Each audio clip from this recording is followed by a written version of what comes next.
Hey everybody, welcome to Star Trek Adventure, Star Trek Lexington. I'm of course Dapper Dinosaur, your game master, or the game mom, as my name label says. Uh, Today I don't currently have the threat and momentum up, and that is because my computer decided to just turn off shortly before the game. So I have been spending the last 15-20 minutes desperately trying to get everything together. So that is one thing that fell behind. It will be up shortly. Don't worry about it. So, Dapper is a professional and needs to hire a producer. no, this is not a Dapper's a professional, because remember, Dapper's a professional only counts if I make a mistake with the production, not if there's hardware or software glitches. That's not Dapper's a Yeah, but if professional. you have an issue with your hardware or your software, it means you need to hire a producer to be more professional. Oh. All right, well, only a bad workman blames his tools, really. well, tell you what. If we get if we start making enough money on this game, I will hire a producer for it. But that seems no fair. extremely unlikely. This game only has like 3 episodes left. Well, I mean, here's the next one. We're gonna do one after this. I'm sad. I don't want it to end. Well, it will end, but we will pick up with new characters on a new ship in a new part of the timeline in a new part of the galaxy. Sometimes Hey! things ending are better than them like going on into mediocrity and then devolving into absolute garbage. Yes, Absolutely. Is there any new people joining? So that has yet to be determined. It'll depend on who from this game wants to continue on. If anyone wants to drop out, that'll certainly open up slots. I'm open to having discussions about having new people. More like person, because it's already pretty full. But yeah, there will be discussions about it. But why don't I start having everyone introduce themselves while I get the threat and momentum thing going, so that we can actually have it up on screen. So we'll start with Chesh. Hi, I'm Chesh. I have a channel where I laugh at stupid people, but I also have a channel where I have educated discussions, sometimes with FTFE, sometimes with Dapper, sometimes with Jordan down there. It was a good time. We had a conversation about voter ID, which you would not believe was actually a good conversation, as boring as that might sound from the title. You should go check it out on Debate Hub. I'm playing Dr. Tregan. I'm the team medic because I'm the only girl here. That is not why. You chose yourself which role to have, and I believe you were the first person to choose a role. So Listen, don't expose me like that. I'm busy trying to bully everybody else. Stop it. Let's move on to Craig over there. I'm Craig. I run the YouTube channel FTFE, where I talk to not smart people, the kind of opposite of what Chesh has been doing. Flat earthers, yeah. Whenever someone says to me, "What do you do for a living?" and I have to explain to them that I argue with people that think the Earth is flat, they quickly stop talking to me. Anyway, on the 14th, 15th, and 16th of February, I will be in New Jersey for DebateCon 5, Modern Day Debate. If you fancy coming meeting me there, then speak to Itza Rubik. She's setting the whole thing up. That'd be amazing. I play Commander Shelby, half human, half Tellarite asshole in charge of the engineering section. So I'm Jordan. I run Reason to Doubt, channel on skepticism. We've had no Shroud content so far this year. We did an episode on 9/11 because I had a 9/11 unsubscribe in my comments. Yeah, I had a 9/11. Yeah, YouTube's gonna hate me for that, but I don't know. So I had a 9/11 truther in my comments, one in the wild, and I had never. You had a what? Yeah. Wow. Yeah, it was awesome. I was so excited. This stream is getting a tag now.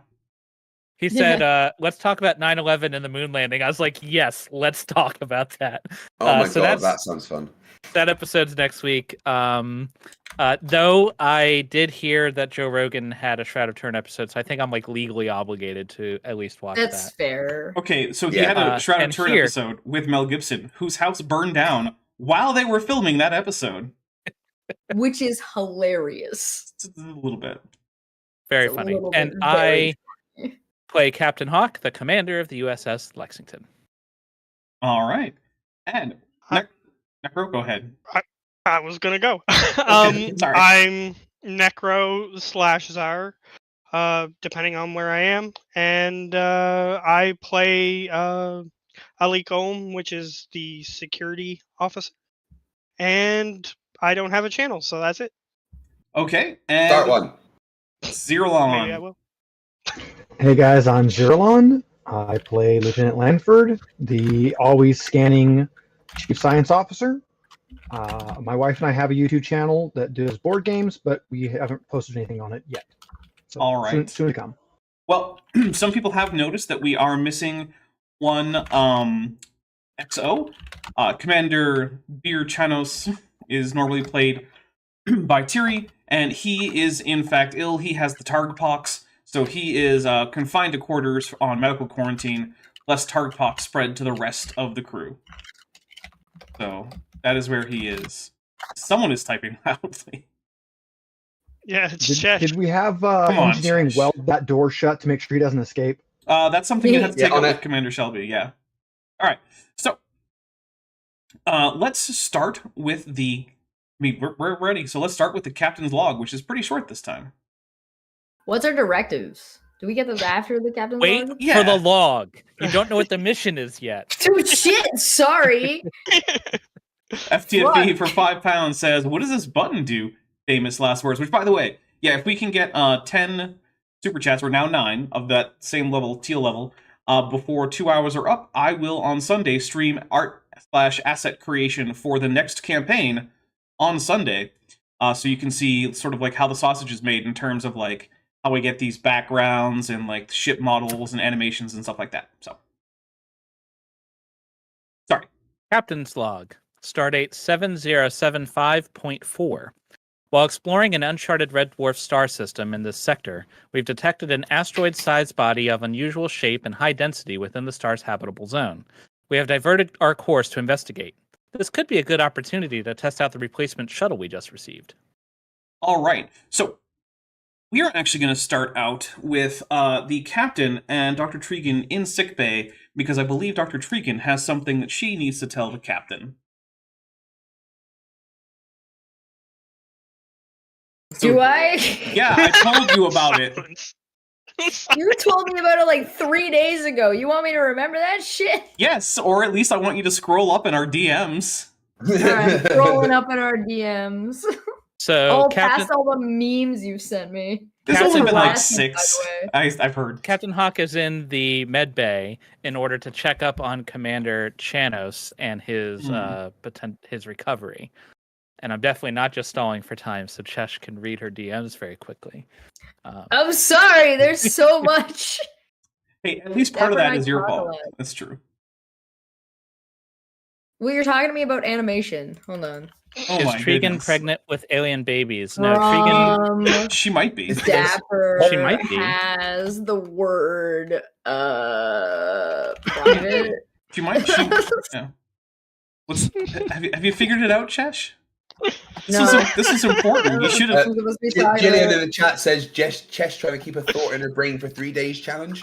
I don't know. What the fuck I'm supposed to be talking about? This is important. While we're here, I will give some objectives. So, let's see. Oh my god. Where was this conversation? Last thing I sent you was me clapping about how people don't care about somebody else's feelings.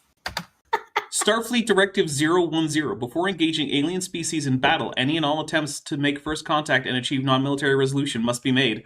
That's one of our directives, everybody.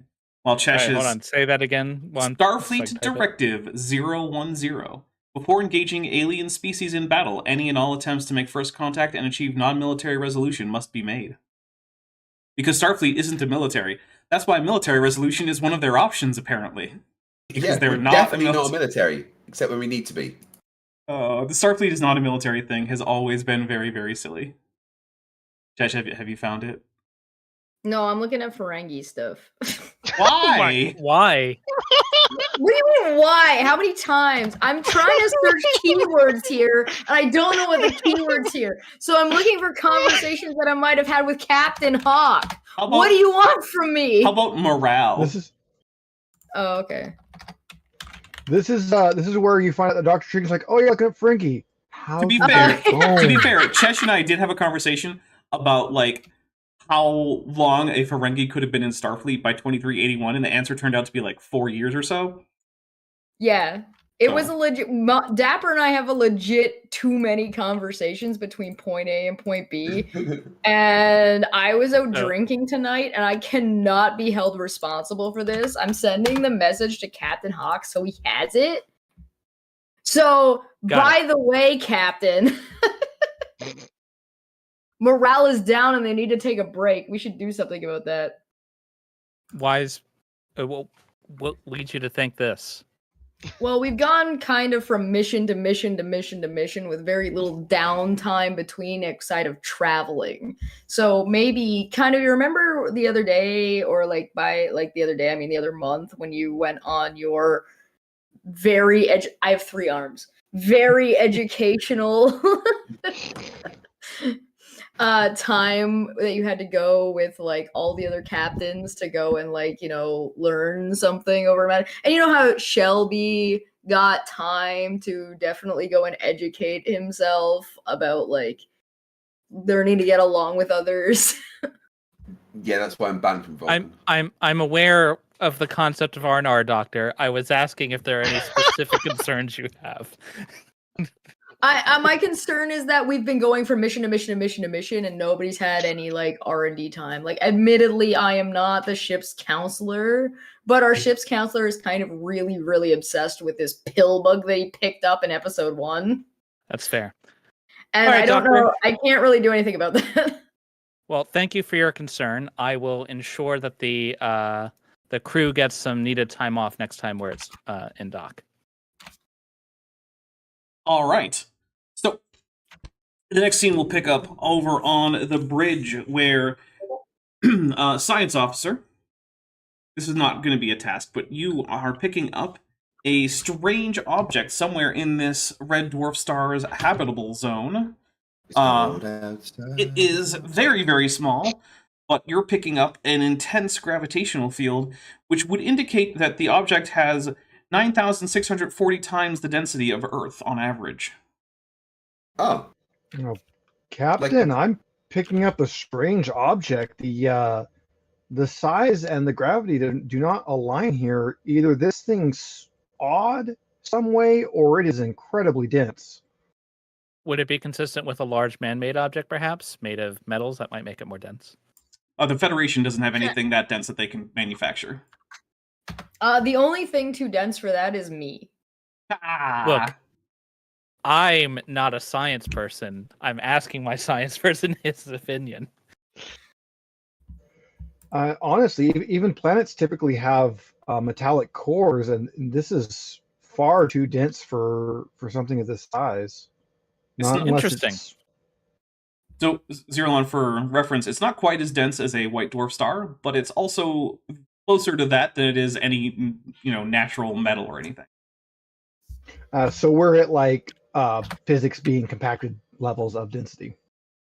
Captain, looking at the scans here from Lieutenant, and there's no way that is anything produced by any species that we know of. Well, sounds like it's worthy of investigation. Helm, alter course. Ensign Talk adjusts the course. All right. So as you approach, you see a flat disk with domes on either side. One dome is primarily facing the star, and the other one is facing away. And within the dome that you can see, which is mostly the day side, there are clouds, and there's obviously an atmosphere, and there's a docking ring full of extended beams that come out, and there are starships docked at some of them. And the dome itself seems to be a series of arching supports with some kind of transparent material that looks like glass, but given the pressures and whatnot involved, probably isn't actually glass, stretching between the supports with little junctions at each point where the supports meet, because there's two. There's sort of like a latitude longitude looking thing with poles at either end.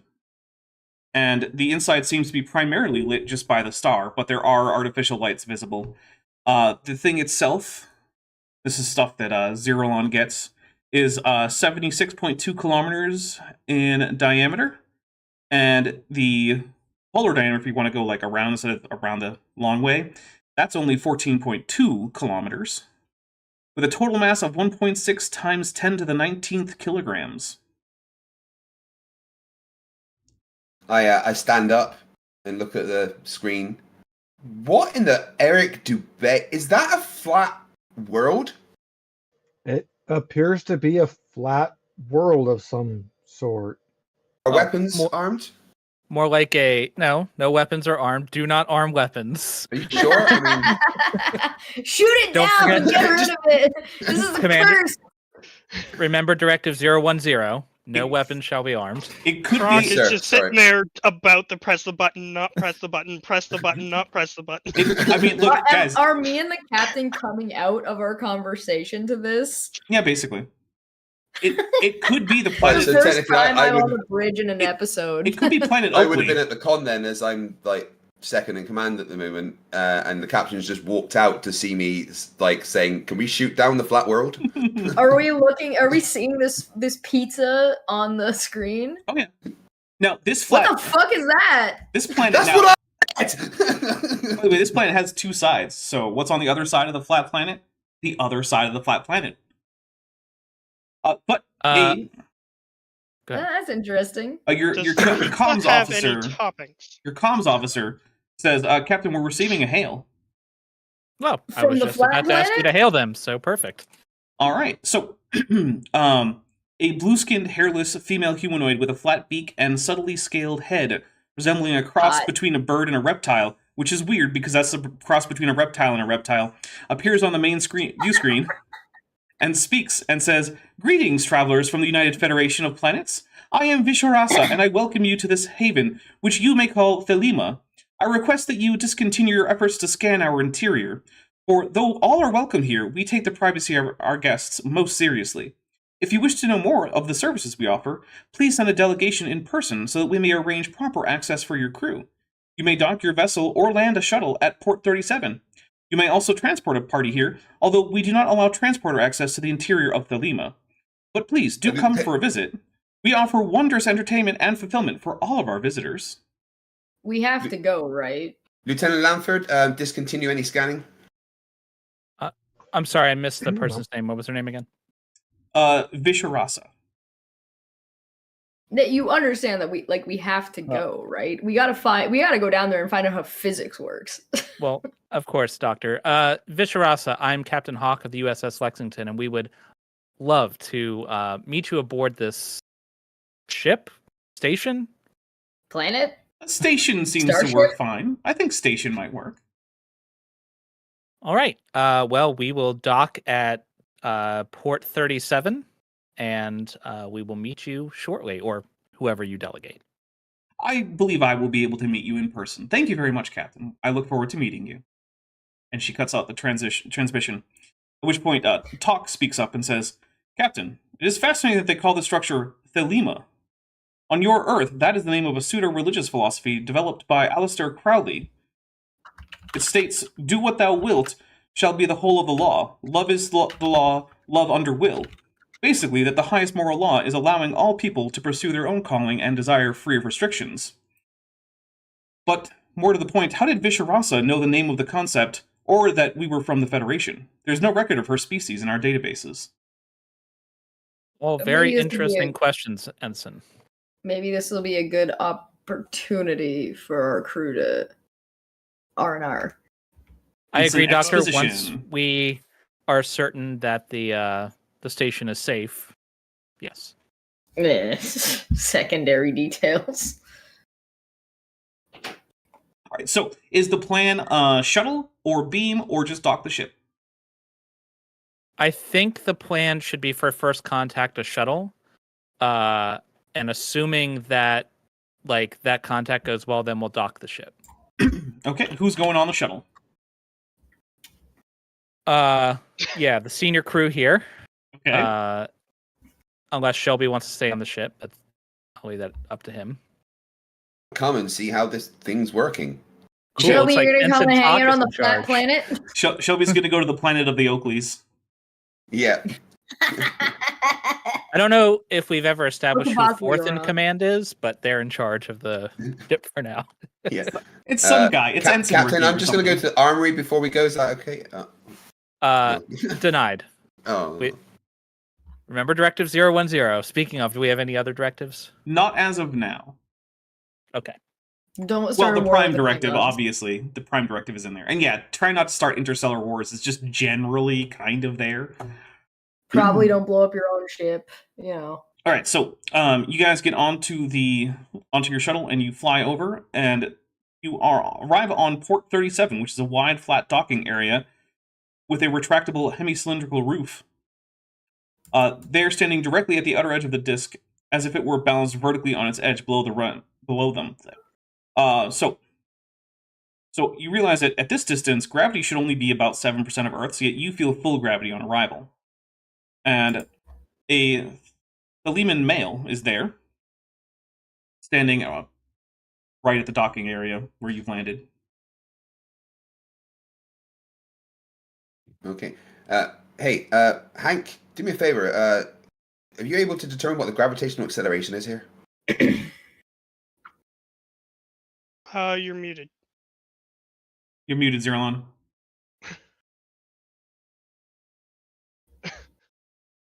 He's stunned, speechless. We can't hear you. So I can tell you that Lanford would tell you that it should be about 7% Earth's, or 0.07 G. Yeah, but that doesn't make sense with the total mass of this place, huh? The species is Thelema, you said? A Theleman is what Theleman. is what you're going with, but they seem to have based that name on some previous understanding of Earth culture, so they probably have a different name for themselves. Got it. Is this Fisherasa or is this a different one? This is a different one. This one appears to be male, based on your Got it. preconceived notions of gender roles. Right. Which are remarkably accurate throughout the galaxy, strangely enough. Surprisingly so, yeah. Especially when it comes to boobs. For some reason, everybody's got boobs, even when it doesn't make sense. Well, I will greet this individual warmly on behalf of the Federation and introduce myself and the senior crew. Well, thank you. My name is Hamisor. I'm here to escort you to Director Visharasa's office. I'm sorry she was not able to make it directly, but she has been very busy. Perfectly understandable. Lead the way. All right. Are you guys able to hear me now? Yes. Yes. Come on. Yeah, my phone rang. It's connected to my computer, and for some reason, that changed which mic Discord wanted to use. Oh, fun. All right. So as you're walking down the corridor, it's actually fairly long, and around you are images of landscapes or people doing things like playing sports that you don't really recognize. There are also images of various beings getting things like massages. There are images of people dancing in what looks like nightclubs. It gives you the vibe that basically you're walking through like a travel brochure for Thelema. Right. Does the strip club give me a solid understanding about their boning habits? I was waiting for it. How they go. Well, as it turns out, there are images that seem to be suggestive of rather adult activities that are available to members of multiple different species, giving you all sorts of research opportunities. Perfect. So I all I ignore need. all that and turn to the guide and say, what is your power source of this place? Oh, this place uses The friction from boning. Thelema uses a combination of solar power as well as fission for backup power and fusion core as our primary power. How do you generate the gravity here? Gravity plating, the same as on your ship, although that's only for the docking ring. Inside Thelema, we actually rely on the natural gravity provided by the central disk, which itself provides different levels of gravity, getting stronger towards the center and weaker towards the edge, which allows for a wide variety of gravity for our guests. Power requirements must be incredible. Not for the gravity, no, because we only activate the gravity plating when ships are actively docked. So if you were to hop over to, say, Dock 36, which is currently unoccupied, you would be in microgravity. Okay, that's ingenious. Thank you. Did you have You're other welcome. questions? I might, but that was very well put. I appreciate the information. I might take some of this to Starfleet. Oh, you're absolutely welcome to do that. I have a question. The director seemed very familiar with the Federation and Starfleet, but we don't have a record of having met your species. That would be something you would need to talk to her about. I don't actually know what information she may or may not have on your well, I suppose various species. So, my apologies there. Understandable. All right, so you get to a door, and he says, he rings a bell and says, "This is Hemisaur. I've received the Federation guests that you called for, Director." The door slides open, and Visharasa rises from her desk to greet you. Says, "Oh, you are all most welcome to Thelema. We're open to all visitors, and we pride ourselves on having recreations and fulfillments to offer every species in the galaxy. You please come in, have a seat." And then you find that there are, in fact, a number of seats that would accommodate a number of different anatomies all around the room. Find whichever chair is most comfortable. I jump on the perching pole on the side. There is, in fact, a perching pole that seems to be designed for avian visitors. I jump on the uncomfortable-looking stone thing and go, "This is amazingly comfortable." Does it work for me and my 3 legs and 3 arms? They do, in fact, have a chair that will accommodate you, yes. How in the fuck? I am sitting comfortably in my chair being like, how in the fuck? I imagine you are skeptical, as are many new visitors. What do we get out of it? Well, our people are devoted to the philosophy your people call Thelema, that all beings should be free to pursue every desire, so long as they do not impose on any other's freedom or desire in so doing. Our embrace of this philosophy has brought us peace, prosperity, and the friendship of many other civilizations who benefit from our hospitality. Many have offered us... Sorry, I thought you finished, Karen. Oh, I'm sorry. Many have offered us gifts in return, including the resources we need to construct this miniature world.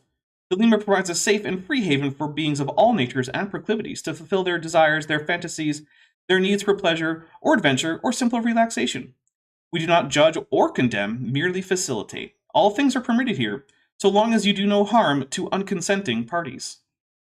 I'm gonna lean backwards, like I'm at like a I'm on a roller coaster. I'm gonna lean back to the captain and be like, "Okay, but my question was, how the fuck do they know how to accommodate all of these different species?" I look over at our guide and say, "That's all wonderful, but that philosophy comes from the planet that I'm kind of from. How do you know of this philosophy?" Well, it turns out that, like many philosophies around the galaxy, we have developed a similar philosophy independently, but we have discovered that Earth also developed a similar philosophy, although you seem not to have embraced it, which, that's your right not to do. Well, I would say that the philosophy is not too far from the philosophy of the Federation, that of self-enrichment and the ability to pursue one's desires. So there may be more overlap than you would think. Though I am curious, we don't have any record of your species in our databanks, but it seems you have us at a disadvantage. Well, we do encounter species from all across the galaxy, including species you are familiar with, like the Klingons, Romulans, Orions, many others. And through their gifts of knowledge, we have found a good deal out about various civilizations who might come visit us as a result of their proximity to us. It's a shame they kept knowledge of you secret for this long. We would have made the trip sooner.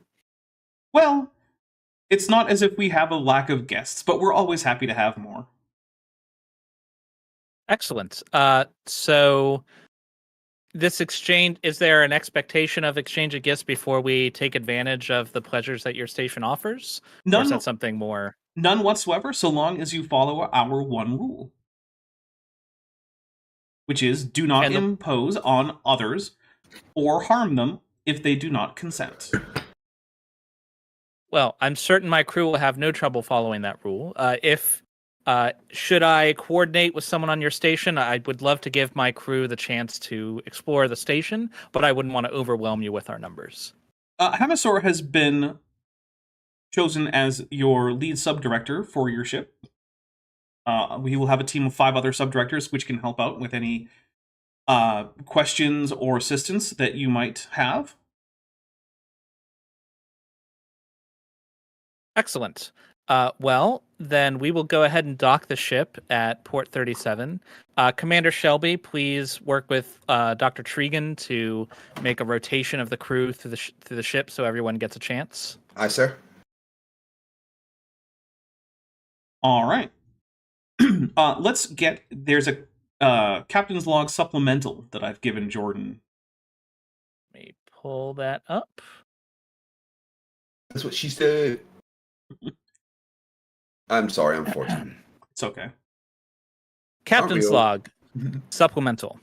I've decided to accept Fisheras's invitation to send a survey team to observe the light face of Thelema. If it proves amenable, I will authorize shore leave for the rest of the crew. All right. So, who's going to do the initial checkout just to make sure everything's good? I'm going to assume the main cast. Yeah, Yes. This is something Captain Hawk, because it bears directly on the well-being of his crew, would be very interested in. Okay. We also know that we can't trust like a good 35 to 65% of our main cast to be allowed to be left alone without adult supervision. Yeah. I want to look at their security to see like how they're enforcing this consent rule, that sort of thing. Okay. This is supposed to be downtime. Stop working. He's getting a detailed list of safe words. I'm just trying to find the engineering section and poke around. All right, so...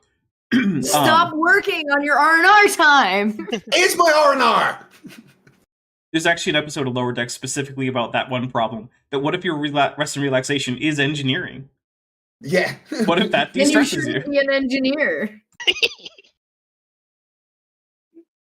Zoomy Tomato says, wait, is this finally a Vendorian morality test? Maybe. Maybe. You guys no, really... this is our beach episode. You're going to make our beach episode the morality test? That's illegal. No, it's not. You can't do that. I'm really sorry. I quickly need to go and use the bathroom. I'll be back in just 1 minute, okay?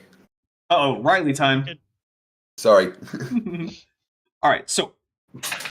there are pneumatic lifts that actually go between different terraces of the flat discs, and each one is angled differently because at the very center, gravity actually points towards the middle, but as you get away on the rim, gravity starts to go further and further off center because gravity always goes towards the center of mass, and so this is actually functioning under normal gravity rules in here, and so towards the very, very center, where the density is actually highest, there is over 1G. It's close to 2. But by the time you get to the very edge, it drops off precipitous. Someone has a question. Well, first, DM Carl Ipsum Wing has joined the channel at the level of Ensign. Or no, has been a member for 1 month and sends a blank membership chat. I know how YouTube works. Chesh. I have a question. Yes. What is normal gravity? 1G. Specifically, only because we all come from different, like, we explicitly have a ship that is all different life forms from all different kinds of planets. Do we all have the same gravity and normal? Or is normal like a general, like, if we put the median of all of our gravities together, that's what we would get? Standard gravity in Starfleet is set at 1G because a slight majority of Starfleet officers are human, mostly because Starfleet Academy is on Earth. So it's a little bit racist. Yeah. All right. I'm not going to pretend. There's a reason why in Star Trek 6, when the Klingons call Starfleet a Homo sapiens only club, that it visibly stings a lot of the Starfleet crew because they're like, well, I like that. I'm a fan. Yeah. Sorry, apologies. No worries. DM Carl Ipsum Wing for $2 says, Bige episode? Godzilla Mothra Cats. You shall experience Bish. Zoomy Tomato has also been a member for 1 month. Thank you very much. I do appreciate all the members. I really do. If none of you have gone to the Spoonie Experiment YouTube channel that's been around for a really long time and looked up Bish, I definitely recommend you do that. Like, as soon as this is over, go and look up Experience Bish and type in like Spoonie at the end. You will not be disappointed. So report back to me. So Doctor's orders. There are small pneumatic lifts that help take you down into the resort areas. Let's see. I'm going to go ahead and say that Shelby and Lanford are in one of the pneumatic lifts. Tregan and Hawk are in another one, and Lanford is in a third. So you mean Croc? What did I say? I think you said Lanford twice. Sorry, who was in? Oh, Croc is in his own lift. Sorry. Shelby. You're in with Lanford. Yeah, thought that's what you said. Okay. And then you said Lanford on his own. Yeah, my bad. I'm sorry. I meant Croc on his own. So it's all good. You start descending, and as you descend, you can feel that the angle of the lift is actually starting to shift a little bit to align to the local gravity vector. And you can feel that the gravity itself is starting to get stronger, even though it's partially counteracted by your descent. For Shelby and Lanford and Croc, a door opens to their left, based on where they were facing when they came in. And it opens up into an idyllic blue-skied area where there's a wide terrace, and the terrace faces off towards the center of the planet, angled so that the local gravity vector is down level to the terrace. And in opposite, the side that just goes off into the sky, basically, there are bits carved into the rock that exists that seem to be advertising different kinds of entertainment, theaters, clubs, massage parlors, all sorts of stuff. And there are areas where you can see pools with various different types of aliens lounging in them. Some you recognize, some you don't. No visible humans, but let's see. Hawk, you notice that there is a particularly familiar Orion sitting in a hot tub not too far away from where your pod let you out. And me and Hawk are together? Sorry. I did say you and Hawk. I'm sorry. This person is actually familiar to Shelby, not Hawk. Hawk is not seeing this yet. Oh, okay. Shelby, there's a very familiar Orion woman in a hot tub. It looks like we would have been way better off if it was not Shelby and it was me and Hawk instead. But unfortunately, this is not Lilani Tan. No, it definitely is Lilani Tan.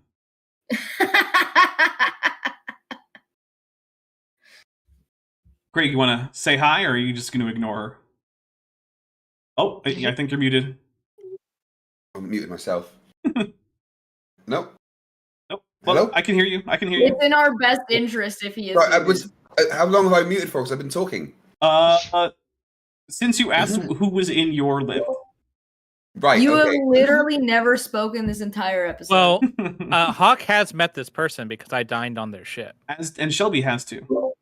Yeah, but we aren't there. Right. I'm just saying, that's why Hawk would know them. Yeah, but Shelby so Shelby I also look over and I was like, it's you again. She looks over and says, "Oh, it's Commander Shelby, isn't it?" Yeah.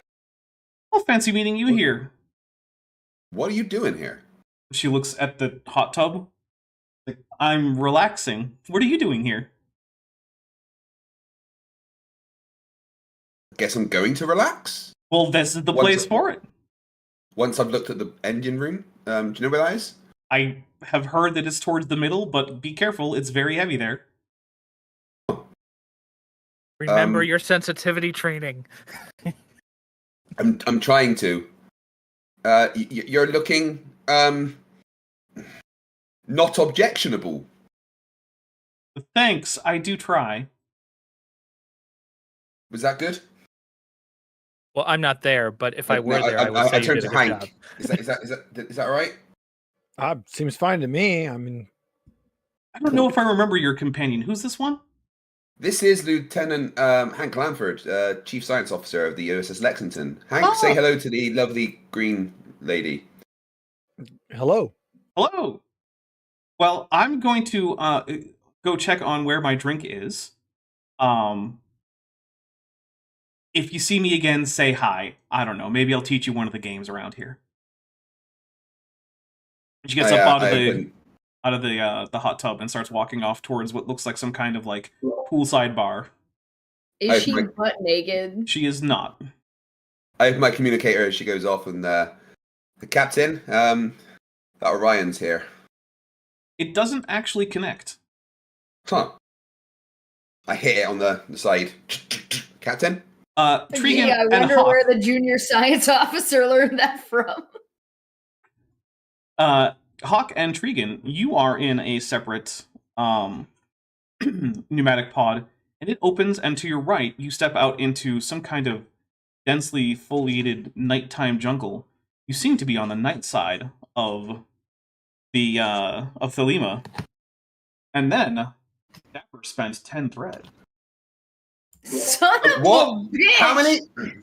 I was gonna ask how beautiful the night sky is, but apparently it's on fire. Tregan's not to ask anyone how they bone yet, and you're spending 10 threat? As we step out of the lift, Hawk is like, what are the odds that just after we had a meeting talking about needing to relax, we've run into the most prime relaxing space? The most relaxing that. You both feel a searing pain as you see a flash of light and both go unconscious. Oh dear. They didn't even get to roll. We're playing Final Fantasy VIII. We got on the train and it's just like. All right, I guess. Bye. Croc, you're also you found Shelby and Lanford nearby. I have. You said. Yes, Croc, Is that what you you have. said? Yes, you Okay. found Shelby and Lanford. Well, I don't see any visible security. What are you guys doing? Do you remember that Orion lady? Yeah. Yeah, she's here. I tried contacting the captain. Is your communicator working? I flip it open and I just look to see if it's connecting to anything. It's connecting to Shelby and Lanford's communicators, as well as the ship. Oh, as well as the ship, but not them. It does not seem to be picking up Hawk or Tregan, no. Okay. Okay. I don't know what to tell you. Oh God, the adults are off the grid. Oh no! It's possible that the strange gravity and density here could be interfering with it.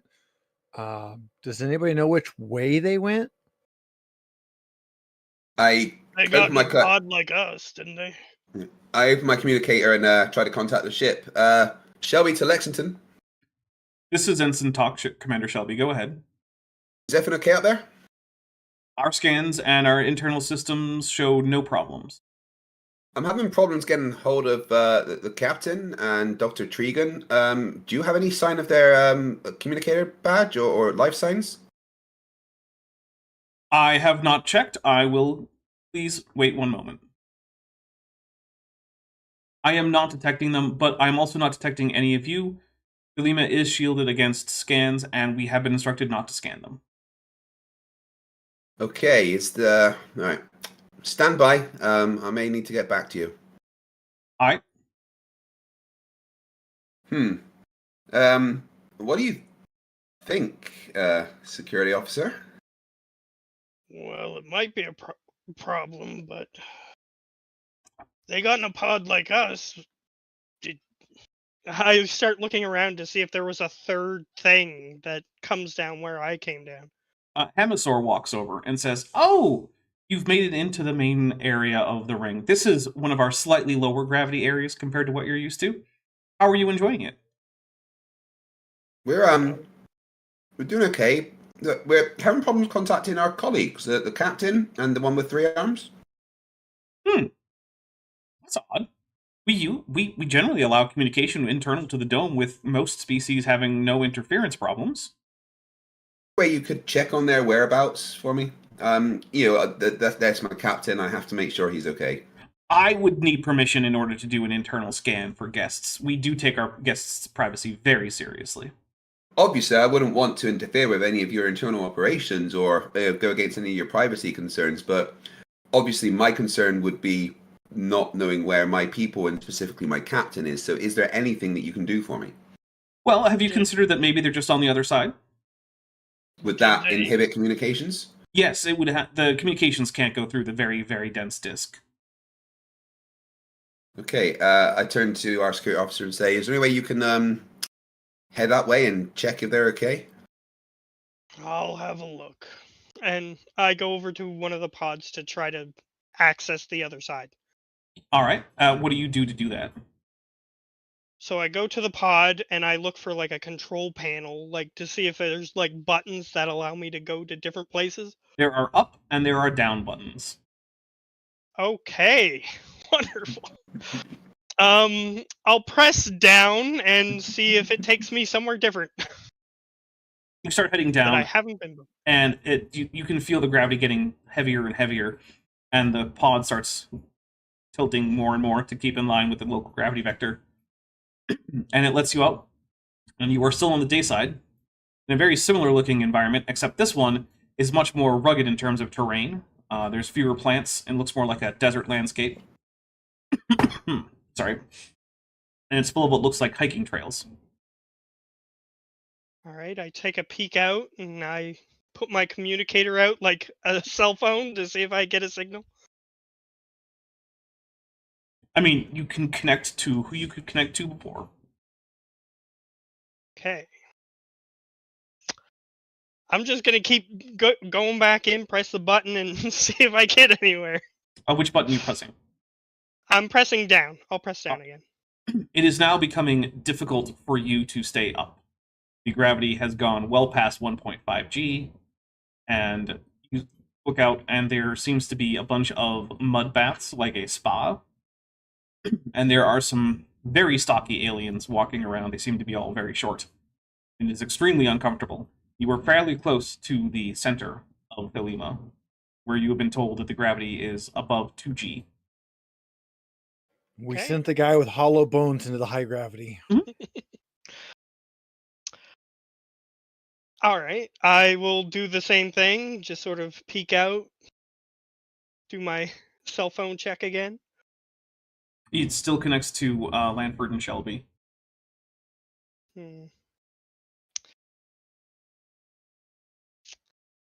I'll try one more. See if it gets me anywhere. Why don't you take a fitness and security check? I will do that. Fitness. Why do I feel like our crew is probably gambling right now? Or boating. Well, the crew wouldn't be on the station yet because we were supposed to be checking out to make sure it was safe, right? Yeah. Yeah. That so the crew is like sitting on the ship being like, what the hell is taking so long? Those bastards are just sleeping in pools. I know it. This is difficulty 2, by the way. Difficulty 2? Mm-hmm. Do we have any momentum? I don't think so. No, you do not. Okay. I will give you a threat. Sure. You spent a bunch just now. I did. I'll give you one. One, okay. Okay. All right, that's 2 successes.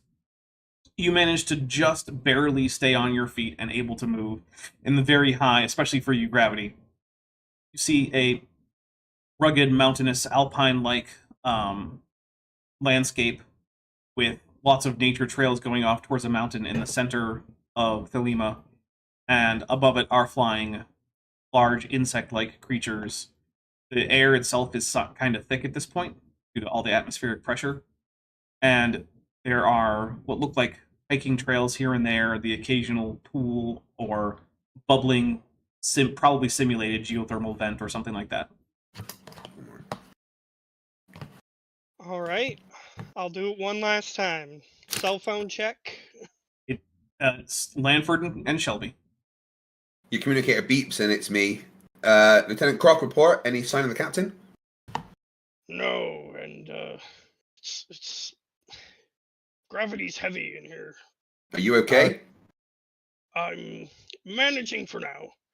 Croc, that would mean that you're going more towards the center. We need to check the other side. All right. If you're feeling uncomfortable, then please return and maybe we can find a way to get to the other side. Thank you for checking. There's some pretty interesting species here, but still no connection to that. All right, we are going to can take some discrete holo scans and just head back. We are going to make a quick change to where we are. We're going to go back to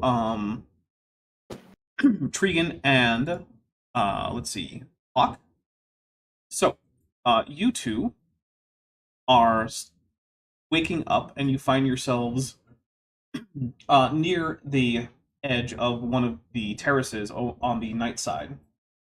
And all around you, there is a dense jungle that looks like it's mostly made of something akin to fungus, which would make sense given that this place seems to be perpetually dark.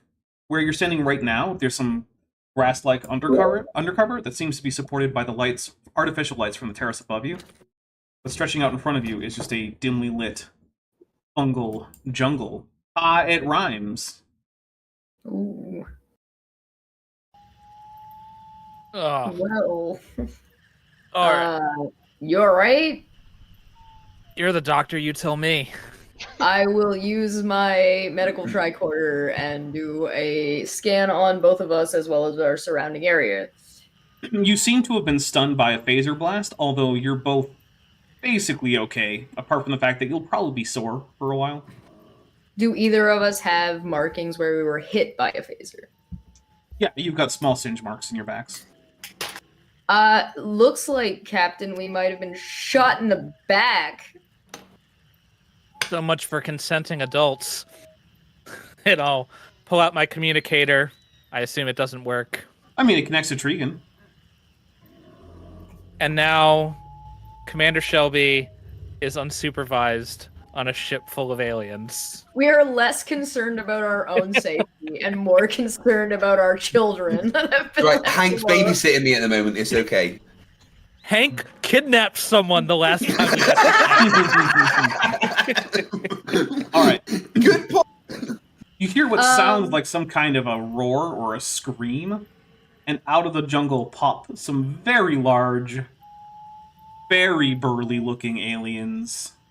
Pretty sure those were the bosses in the second God of War game. And we're gonna go. They all draw what to them looks like a short sword, but for you would basically be like a two-handed sword or something. And they look like they're about to attack. What do you do?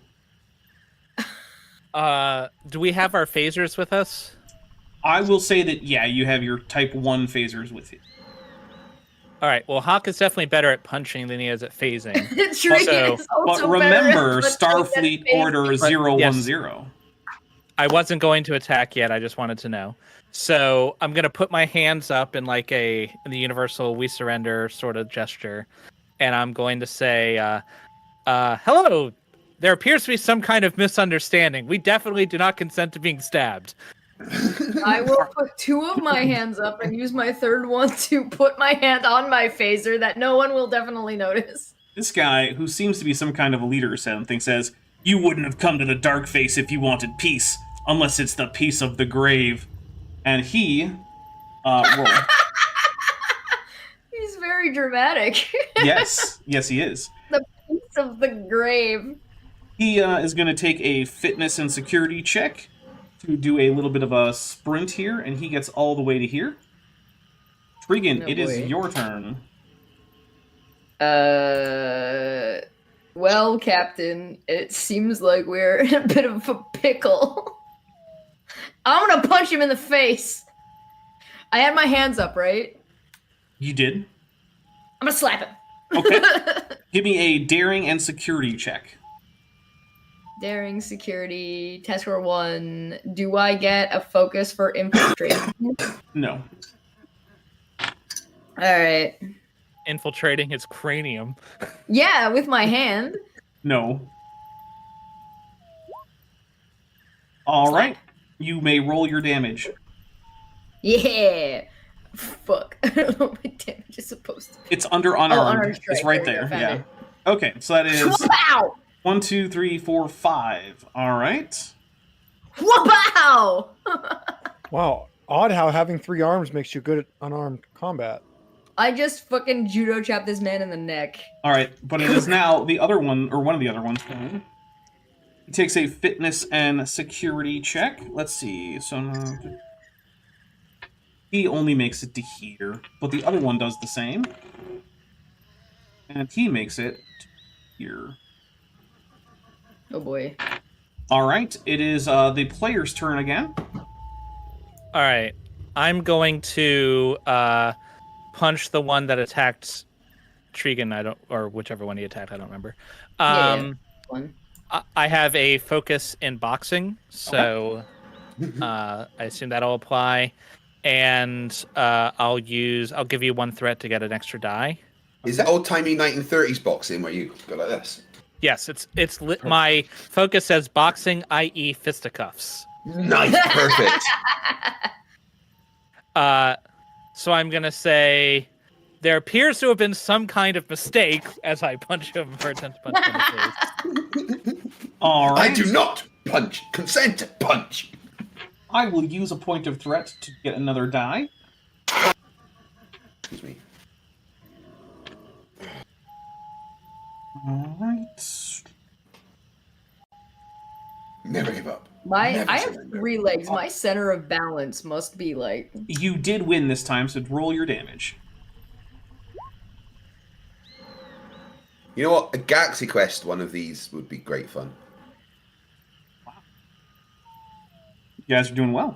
All right, but it's We're his turn. slapping the fuck out of this man. And I spent another point, and he will try to stab Tregan with his big old knife. Maybe don't do that. And so Tregan's like, "Oh, that's how you bone." Let's Please see. don't do this. Roll a daring appreciate and security, and you better roll well, or it's probably going to go poorly.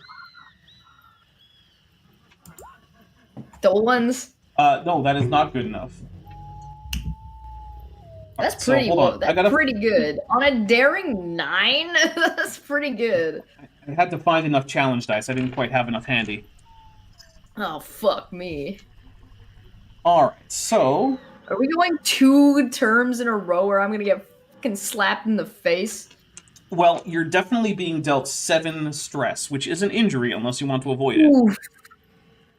1, 2, 3, 4, 5, 6. Yeah, this time I'm gonna avoid it. All right, that is going to be 2 threat to me then. Fuck that. All right, so hold up. He looks and he actually sees that there's like fear and surprise in your eye because you were not expecting to be. I have a medical equipment on me. What do you want from me, dude?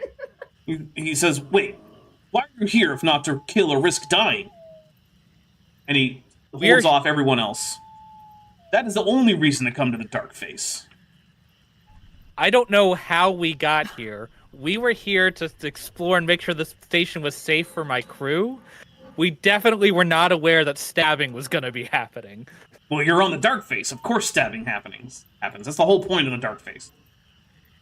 This is the first we're hearing of the Dark Face at all, much less what it means in terms of stabbing. Did you not ask about the Dark Face when you got here? No. We are new here. We were told this entire place has these specific rules. Nobody said these specific rules except for the entire other side of the planet. What do you mean? This place follows all the rules. Okay, so what I'm understanding is by coming here, usually that would imply consent. There was some kind of mistake. We're not supposed to be here. Well, look. We have guns and we didn't shoot you. I appreciate that. Well, I'm Bovacan, and don't worry, I won't hurt you. I came here to fight, but unlike these others, he looks at his companions who kind of look sheepish. I'd never take on anyone who didn't choose to take the risk. This is a great abuse of a noble system. There are strict rules that should keep anyone who unwilling from being sent here. Something must have gone wrong. I guess I'll help you get back to the Rim in one piece. Then report this anomaly to the Thalemans.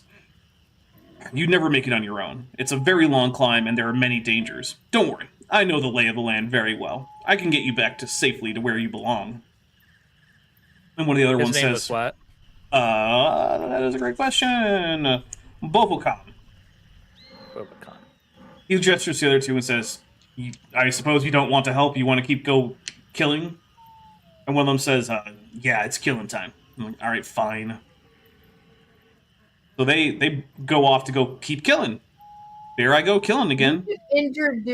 Captain, we should introduce these guys to those other guys that the lower decks guys said that they interacted with. I think they'd get along. They'd get along great. Bovacan, Captain Hawk, Dr. Tregan, thank you from the bottom of our hearts for your help. Where's that? I might need to kill one of your species again. Where's the bottom of your heart?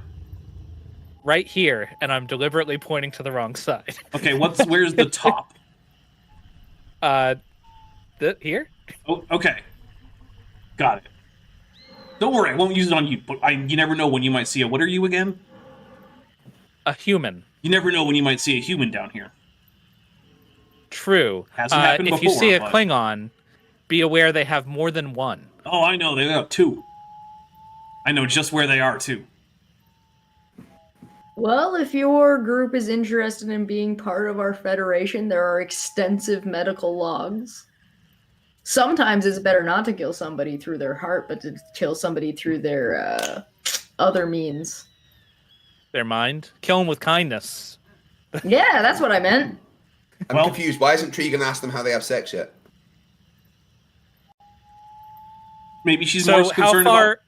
Oh, sorry. How far is it to the edge? Different than the other guys?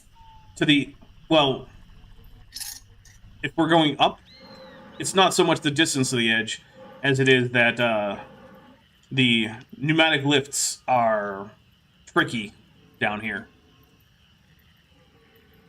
Define tricky. Well, sometimes you have to argue with the computer that you're actually ready to leave. Well, I am most certainly ready to leave. So sometimes the computer doesn't believe you, especially if it feels like maybe... look, I think the computer's on the fritz, is basically what I'm going to say. I mean, Probably how you got down here in the first place. Considering that we are of all of the people of our crew that like constantly gets into arguments and fights, we are the least likely to do that. And we're the ones who ended on this side of the planet. You weren't even a little bit curious about what was on this side, or what the unconsenting parties in the rules meant? I am curious about the unconsenting part, but you told me a minute ago that you have to be consenting to be on this side. That's what I thought. But by being curious about the unconsenting part, that's the part where this is the part where what would otherwise not be consented to is... Well, I'm glad that there is an outlet for these kind of activities, and I would be happy to hear stories and tales of them from the safety of the light side. All right, well, we should probably... I'm gonna lean over. I'm straight up just leaning over to Captain, did they just tell us that they have, like, a rape side of the fucking coin here? Technically, no. I think technically that would require non-consent. This would be more of a consensual non-consent thing. We can talk about it on the way. You'll really like to hear about it. On the kink side? You're definitely on the red light district. You're definitely on the certain kinks side, because the light side will also cater to plenty of kinks. Right. Lots and lots of kinks available on the light side. Right. This is the side. Does this computer like try to understand your subconscious or your like actual desire that you're conscious of? Good question. But you know the whole like safe, sane, and consenting part? This is the side where only the consenting part matters. Safe and sane, totally optional. Not important. And apparently consenting is not optional for some people, well, officially it's supposed to be, but you know. Right. This might be telling us something about ourselves, Captain. I just think we should probably explore that at some point, but maybe not right now. All right, we are going to switch scenes back to the rest of the crew and see what they are up to. All right, I went back up, so... All right, so you are now gathered back with Shelby and Lanford. Correct. And I tell them what I saw. So we know that down means towards the center with more gravity now. Yes. Which would mean that up is towards the rim with less gravity. What we need to know is how do we get to the other side? Yeah. I'm unsure. So perhaps our associate. Where's that guy? Woman. So Hamasaur is nearby. You can go find him. Well, there's that guy too. Hey, Hamathor? Hamasaur, but yes. Yeah, that guy. So we've lost contact with our captain, and if he's on the other side, how would we get there?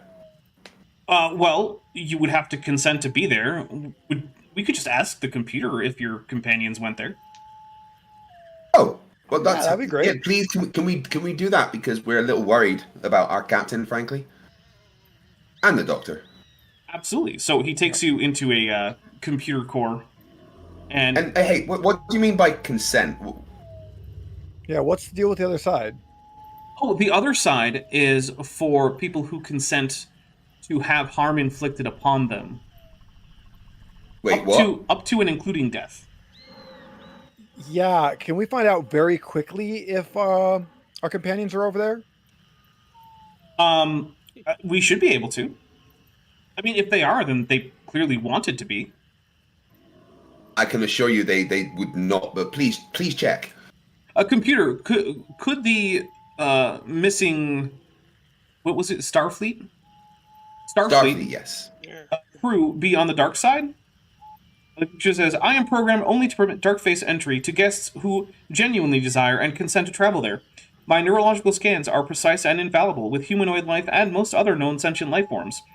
If the guests in question did not desire entry to the dark face, I would not have admitted them. Okay, so they are on the other side. Can we get them back, please? Yeah. What do you mean they consent to harm being inflicted upon? The desire I sensed within them to enter the dark face was genuine, even if they did not overtly declare it. Hold on. So did you see what they were wearing? They definitely wanted to be there. So you didn't actually get them to consent. You assumed that they consented based on what? On my infallible neurological scans. Did you see that medical probe? So I just look at Lieutenant Hanford and Lieutenant Croc. I just look back and forward. Guys? There is no way Captain Hawk would have ever gone there while on duty. This is not correct. I mean, I can't see him going there even off duty. I would say that, like, infallible scan here is quite fallible. We need them back. That is incorrect. Their desire is willingness. Willingness may be considered consent, if not full consent, no. But I must obey my programming to fulfill the desires of all guests. Some dark-faced guests desire the opportunity to kill unconsenting persons. To reconcile this disaster with the Theleman imperative to ensure consent for the dark-face entry, it became necessary to include partial or ambivalent consent among admissible results. Only then would the equation balance. Okay, that's not, math doesn't work like.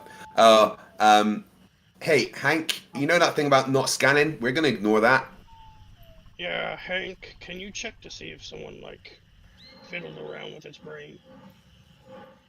Yeah, I mean, I can see what I can figure out from here. We might have to get the ship involved if they're on the other side. I contact the ship. Hey, this is the commander to Lexington. Yes, Commander. This is Talk. Yeah. So that thing about not scanning? Yes. Yeah, we're going to ignore that. Please scan for the captain and Dr. Tregan immediately. All right. Would Chesh or Jordan like to perform the scans for, whoever's up on the bridge? We'll say it's Talk. Go for it, Captain. It could be Talk or Bob Dave, whichever one you think would be better. Bob Dave would be the more likely to be in command since he's higher rank. All right. Let me just double check. We totally would have beat that guy. All right. This is going to be a difficulty 3, sensors and science, which can be assisted by the ship's. Sorry, not sensors. Reason and science, which can be assisted by the ship's sensors and science. And yes, I took into account your special sensors. Cool. I'm going to give you a threat to roll 3 dice. Mm-hmm.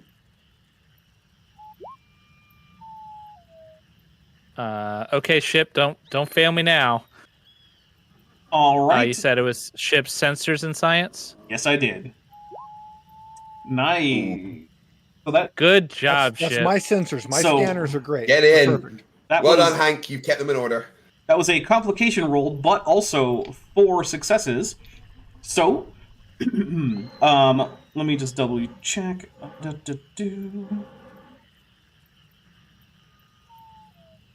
So, insert fan art of you can now, Talk. The ship can the now. Dapper's email. The ship can now start sensing the other side of the dome, but it is still tricky going, and it will take a little while. In the meantime, however, Ensign Talk sends back.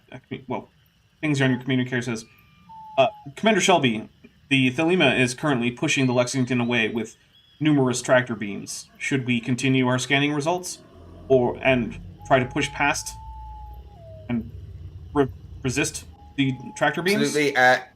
I would like you to try and locate the captain and the doctor's life signs and beam them aboard immediately, and then disengage. So, if I invoked Bob Dave as a side character, I don't want to speak if I'm not supposed to. Yeah, no, you're good. Yeah. So the lieutenant, being the rankingest guy on the thing, will say, Commander, maybe we should talk to the person in charge. Maybe it's just all a big misunderstanding. The director, yeah? The communications officer says, Lieutenant Dave, we're getting a hail. Oh, thank goodness. Send it through. So, on screen over on the Lexington, Visharasa comes up on the comms and says, we regret that you have compelled us to employ active measures to protect our guests' privacy.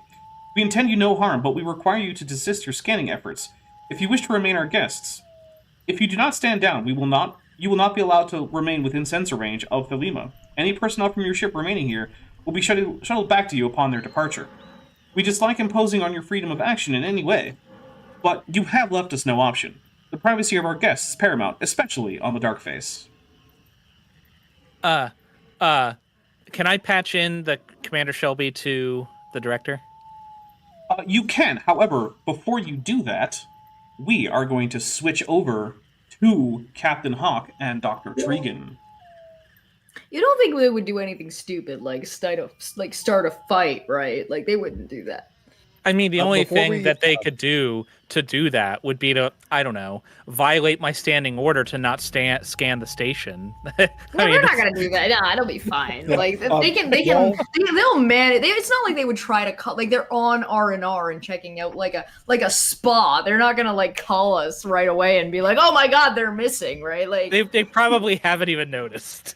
Yeah. By the way, I have added another directive to the mission, which is locate and rescue Starship personnel who are missing or in distress. While this is all going on, a nice relaxing hike. Wait, one of those directives goes against the other, though.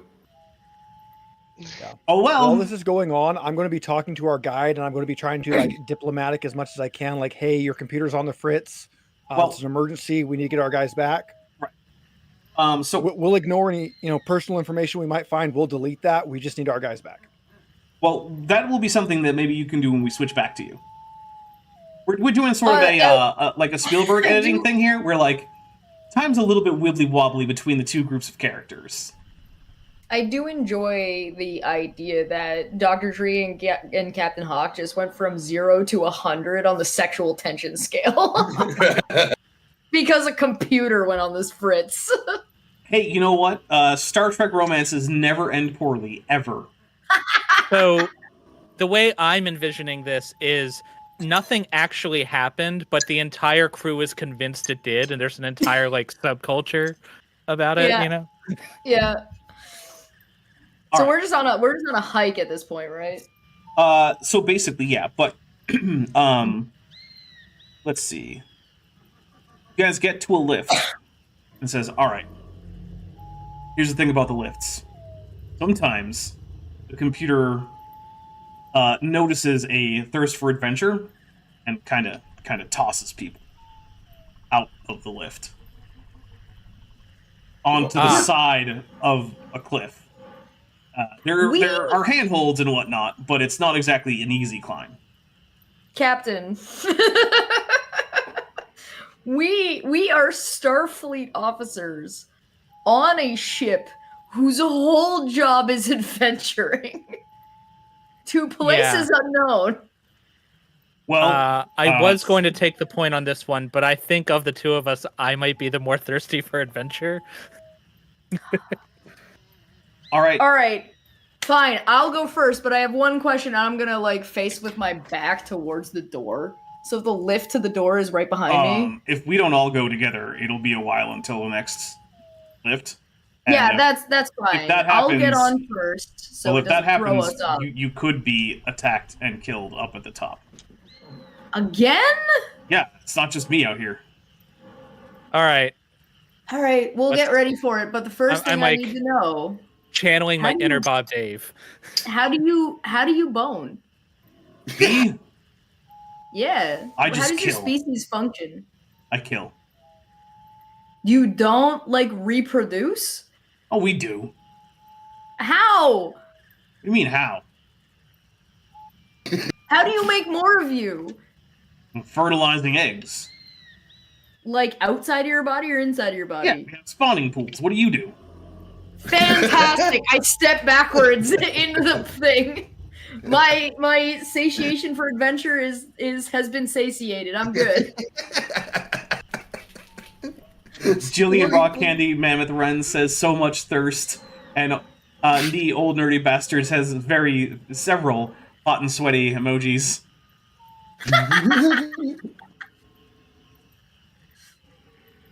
All right, so I am assuming that Captain Hawk actually knows why I'm regularly asking this question. now he just thinks you're a pervert, I assume. Yeah, corporate. So y'all hop into the lift, and it is going to be a difficulty 3 command and presence check, which I will let Dr. Tregan assist on. Nice. Would this count as persuasion? Yes. All right. Can I lie to the machine? No. Remember, it has infallible neurological scanners. Right. Okay. And so Bovacon says, remember, don't want any adventure. You just want to go up a level. Right. Right. Got it. I'm going to try to quash any interest I have in this situation, and as deadpan as I can say, computer, we would like to go up a level. All right, let's get that difficulty 3. And do I have to up my complication range in my roll just to be No, clear? you're good. And Okay. I it's will still a give cast you. roll 2, right? I'll give you a threat. Task roll 1 because yours is. You get a momentum that I I'm forgot to take assisting, away. that's Just have the momentum.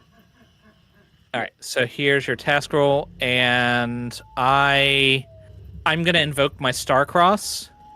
So my task range is my focus range is doubled. So anything on 10 or better will or 10 or lower will do. Right. Hey, that's just enough. All right. We will switch back. You guys are still in the computer core.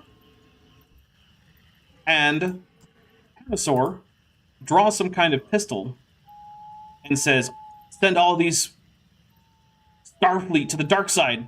I command you. Says to the computer. Well, that escalated quickly. Yeah. They wouldn't do anything stupid, right? I attempt to disarm him. All right, give me a daring and security check. Okay. Daring security. Okay. I'll throw you another threat unless we have momentum. I don't think we do. No. Want to throw a threat? I'm going to spend 3 threat to give him 4 dice to resist. Because you got, let's see, you got 3 successes. I need to double check what his stats are. Give me a second. Okay. Wow, really? Okay. Do you have like a focus on hand-to-hand or anything like that, Croc? I do. Did you turn it on? Can I point I out did that not somebody turn it in on. the Because that first die rolled a 2, that should probably count with your focus as 2 successes. Yeah, I didn't turn it on. I have judo. Alright, in that case, you do successfully disarm him. Okay. Can I point out that in the chat, Nin made a Batman 1960s Batman reference that said some days you just can't get rid of a. Right. So he's on the floor, right? Yeah, he's disarmed and whatnot. I pull my phaser out whilst Croc's like holding down. I pull my phaser out and point it at him and say, "What is going on?" Look. Okay. So sometimes our guests want to be able to kill not entirely consenting people. But I can't just throw anyone in there. So I set the computer to interpret curiosity as consent to enter the dark face. And so this whole consent thing doesn't really mean much to you, does it? No, it means everything. It's just that I'm a little loose on what counts. Maybe you should check with people that if that's okay with them. I do check. Well, the computer checks. Look, you may notice that my security guard is holding you down, and I have a pistol, a phaser pointed at your face. I want my people back here now. I physically can't do that. Hank, can you do anything with that computer? Yeah, I'm going to see what I could do, and I'm also going to ask this guy, how would we go about undoing what you did so we can get our people back? Well, that wouldn't get you your people back. You would have to go to the dark face to get them back. Well, can we get your people to allow us to scan enough to find them and beam them out of there? I doubt it. Plus, it's not really just them allowing. It's the actual materials the Lima is built out of are made to block most scans. I flip open my communicator. And I'm going to try to contact the lady that this guy brought us to. Oh, yeah, so there isn't... You don't know how exactly to contact her, but you could probably take the lift all the way back up to the docking ring. All right, I'll... Is everybody... I should stay here. Because somebody else might attack us. Wasn't the ship just in contact with the director? I could contact the ship, I guess. I guess I'll do that. Because I don't want to leave these two here in case this guy gets any ideas. I mean, he's on the floor right now with and I've got my phaser pointed at him. Sure, but he might still get ideas. Either way, I'll contact the ship. Because that might make it easier. This is Ensign Talk. Do you have a way to contact the head lady that we were talking to before? We can open a channel. I have no idea if she will answer. She is displeased with us. All right. Open the channel. All right. So he patches you through and says, Lexington, you are persisting against our direct requests. Yeah, I put the communicator up toward the guy and I say, tell her what you told us. He does. And Visharasa says, well, that is very unfortunate. And we will do what we can to extract your crew members. We will end the scan if you do so. You should... I am now formally requesting you to end the scan now. I shout over the comm, Lexington, cancel the scan. Lieutenant Bob Dave will comply. Lieutenant Bob Davis is like, thank God. Yeah, he's like a pile of sweat on his console in front of him. He's He's a had to whole wipe the puddle sweat of blood, away so that he man. can press the button. Hawk told me to do one Guy. thing. Hawk told me to looks do like- one it looks thing. like Show me one airplane. with that thing. You know, he's just drenched. He's shaking. Poor Bob Dave. He'll figure it out. He'll be a good science officer you- one. Do We you believe all in have a way to locate our personnel? Yeah, do you have security or anything? No, especially not on the dark face. That's the whole point All of the right, dark face. I guess we need to go get him back. Will our beaming technology not work? No. Not without knowing where they are. Fisher also points out, if you want to go back, you'll have to truly consent to be on the dark face. Shelby, I hate to say this, but we do have one other known contact here. We might be able to get the Orion to help us on this one. See if you can contact them. And hey, at least maybe if someone dies, maybe it'll be her. Yeah, that's exactly what I was thinking. What did she On the ever do plus to side, I you? don't think Shelby was the one who All- was racist against the Orion, but All okay. she did was invite you to dinner. Right? Yeah, what But the fuck? also, I don't have to worry about if she dies or not. Well, some of her the members of her crew might be down there. So All right, why don't you contact her and see if she fancies helping us out, and then maybe we can treat her to dinner. I gotta point out, by contact, basically what that means is go out and find her.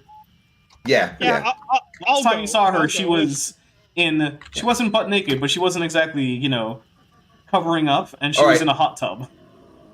Okay, hey, Croc, please go find the Orion lady and say that she's invited to dinner, but she's got to find the captain first. All right. Should I explain he's on the dark face? If it's absolutely necessary, she seems to enjoy killing, so she might get sent there anyway. Turns out we both just turned our communicators off and we're making out in a broom closet. Just wondering what it was that Lolani-tan actually killed anyone. She's an Orion. I'm just making assumptions here. Oh, okay, we're just spreading the racism. Got it. Well, yeah. and What you notice, I've been talking to our second in command, in the background, and he's like starting to convince me of some of his views. He's radicalizing He's never me. met her. He only knows what he's got from everyone else, and everyone else seems to hate her. So That's I mean, not true. He met her at least one time. I He thought he did. went to dinner as Yeah, well. I'm pretty sure he was He did. racist towards yeah, her. I think so. I was there. Hawk was there. Things were going great. Hawk went to the bathroom. Chanos immediately sabotaged it. Well, it's not very hard to find Lulani-tan. She's not that far away, and she's still in that hot tub. And she says, oh, wait, so who's going to find her again? I Oh, she looks over and says, I don't think I know you. Who are you? What are you? You don't remember I was checking your security at the dinner. Oh, yes, yeah, Rug, was it? Good enough. Are any of your crew on the dark face perchance? I don't know. Would you be willing to help us extract someone from the dark face? Why would I do that? I'm having fun here at this hot tub, drinking this delicious slush drink. Do you have any idea how much alcohol there is in this? Well, perhaps you are inebriated enough to go to the dark face. Remember the option of inviting her to dinner. They have a high-gravity distillery on this planet, or, well, whatever it is. It can get to 210 proof because of the high gravity. Don't think about that. He tries to think about it for a second and then doesn't. That's breaking my brain, but I'm said interested don't here. think about it. He thought about it for a second, then stopped. So he goes, it's Captain Hawk who's stranded there, and he's inviting you personally to dinner. Is he? If he's stuck there, how is he doing that? Are you inviting me to dinner on his behalf? Is that what's happening?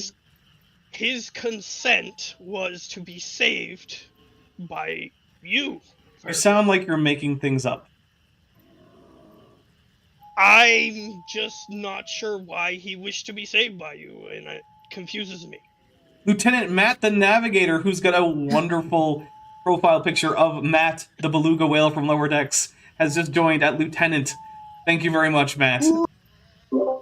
So we salute you. Yes, we do, in fact, love our cetacean crewmates, even though the Lexington doesn't have any. That we know of. Well, We do no, have a you bowling know. alley, though. You have a bowling and an arboretum. Yep. Look, what do you... Brock, I'm trying to enjoy my drink. What do you want from me? I was told to ask you on his behalf. Ask me for what, Brock? What specifically? You want me to rescue someone from the dark side? He nods. No, I'm not going to go get out of this hot tub to go rescue someone. Think of something else you want or go away. All right, I go away and I flip open my communicator. It didn't work. I contact Shelby. All right, I'm coming. Oh, So, great. It's Shelby. What do I have to do to get rid of all of you Starfleet types on my vacation? Look, you've got two choices, right? You can come and Oh my help me get the God. captain, or I'm getting naked and getting in the hot tub with you. I don't care what you do. Oh, why? I thought that would work. God damn. Look, I'm going to be frank with you here. I'm asking I for your thought you help. were Shelby. Okay, I'm going to be Shelby here, but I'm going to also be frank. Just bear with me. The captain's missing, okay? Right. He is on the dark side, and he is in danger. Well, that's Can the you point please of the help dark me? side. Yeah, but he didn't want to go there. We have found out that the nut job in charge of this place has programmed the computer to send people that might slightly possibly think about maybe sort of wanting to go there instead of absolutely giving consent. And it's taken the captain and our doctor. Now, I invite you personally to a feast of a dinner aboard the ship in the captain's quarters. If you please get some of your crew and help us save the captain. Dinner on a Federation ship. I'm sure there will be all sorts of colors of cube. We will get a chef personally to make whatever you want. That's almost certainly going to be impossible, but I'll just have my boys go over and check out the dark side. It's only the size of an entire asteroid. I'm sure it won't be hard to find 2 needles in a asteroid-sized haystack. Look, I'm sure you've trained your men well and they will be able to do the job. I appreciate anything that you can do. What, my boys? You're idiots. I'm sure they'll get killed. I just don't care that much anymore. Okay, well, I mean, thanks I'll just have anyway, another- and I'll probably just have another pair of twins or something. Who knows? yeah, make as many as you want because we need the help. Well, I can't just make them now. They won't be ready. I don't know how your species works. Well, it takes a little bit longer than, like, whatever time frame you need your captain back in, I'm sure. Okay. That's my job. Okay, could you get your boys to speak to our security officer and work together? No, they're just going to go to the dark side and look around. That's what he would do anyway. Please, just speak to my security officer and they can work together. Please. Which one's your security officer? The weird boneless one that was here just now. Oh, I wave. fine. Right, Croc, speak to the boys and see what you can do to find the captain. This is the last I want to hear Aye. about this until it's time to go to dinner. Okay, no worries. And wear something a bit more than what you are now. I will wear whatever I want. Oh, okay, just cool. I'll let the captain know. Once your boys have found him. Or they die and we never find them. Either or, thanks for your help. I'm not really doing much. They were probably headed over Yeah. there anyway. Cool. Croc, over to you. All right, I start looking for these amorphous people. You don't have to look for them. I know where they are. They're in one of the brothels. Give me a second. All right, I go to the elevator and wait, I guess. A bit later, 2 very muscly, very bald Orions come in. And they're, oh, you again, huh? Were you the one of Yeah. And over on, that planet with all the other bird people. Yep, that was us. Alright, well, apparently we're working together. We gotta save our captain. Oh my, look, the computer's probably not going to let you onto the dark side. We'll just go ahead. I step on there and I say, I want to save my captain from the dark side, and see if the computer lets me. He doesn't even respond. Okay. They are in Then I fact step up. green, DM Wing. They are not blue Orions, they are green Orions. Lieutenant Matt the Navigator for 199 says, Tregan, brothels, you say? It's an important question. Alright, I step off and let those two go. Tregan, if you make it off of the dark side, I'm sure you will have plenty of time to visit all of the brothels. Great. I only care if there's species I don't recognize there. They will be mostly that. Perfect. That's exactly what I want to hear. All right. So, let me double check here what we got going. Give me a second. Sorry, I have to flip back and forth. This adventure is weirdly structured. It requires me to flip back and forth a lot. Let's see. Bovacan says the lift opens up, and Bovacan says, "All right, this is as far as this one goes up. The lifts on the dark side don't usually go across many levels. We're gonna have to." We wouldn't want it to be too safe, would we? There are Well, that is multiple kind of the levels point, yes. the dark side. There's multiple levels of both sides. Have you not been to the light side? No, we just got here. Oh. That kind We of got blows. spit out. There was a bright light, and we got spit out on your side. Well, that does blow, doesn't it? I mean, I might be fine to come here and have like some fun fisticuffs. I've been in more than one fight, but we were not prepared for this. Oh, if all you want is like a regular roll, like no serious injury punching match, you can get that on the light side. This is for sorry. This is for Look at me. stabbing. It's stabbing. Yeah. I look and it's like, well, you do have, you've got one too few arms and one too many legs. Got it. Yeah, basically. Well, we should probably start hiking to the next lift. Let us go. Venture I'm forth. gonna keep my Phasers out. scanner open, and I'm gonna keep like anything weird going on here. Like, what's going on with this like jungle? Are we at a jungle anymore, or is this something new? Oh, this is similar in that I am not changing the map because I only made one map for this because I am lazy and I had limited amount of render time. So this is the map that I made, and that's what you're getting. Between point A and point B, while we are hiking, I am like making notes and tracking like what kind of foliage and shit we're dealing with here. Well, there's a big ol' roar, and you see a furry, bear-like creature emerge from whatever organisms seem like plants. And Bovacan says, "Oh, good! A Vulcan Selot." And it starts to leap over to attack. Who's gonna go do what? Can I use my xenobiology to know if it's got any weak points? I mean, it is vulnerable to stabbing and phasering. Great. I'm But calling it's- dibs on its hide, and I'm gonna shoot it. Okay, well, take a control security check. Difficulty, we're gonna actually increase it by, well, actually, no, it's just gonna get cover, so we'll get a little bit of cover. Pew pew. Okay, that is 0 I rolled double successes. zeros. Let's All go. So, the Selot is going to attempt to run up to you guys. Let's see. Yep. It gets up to Tregan, who is God shooting damn at it. it. You were shooting at it. Who's going next? Error. I'll go next. I'm way better at punching than I am at shooting. So I'm You're going to gonna use punch a bear? my Sounds like control exactly. is 7.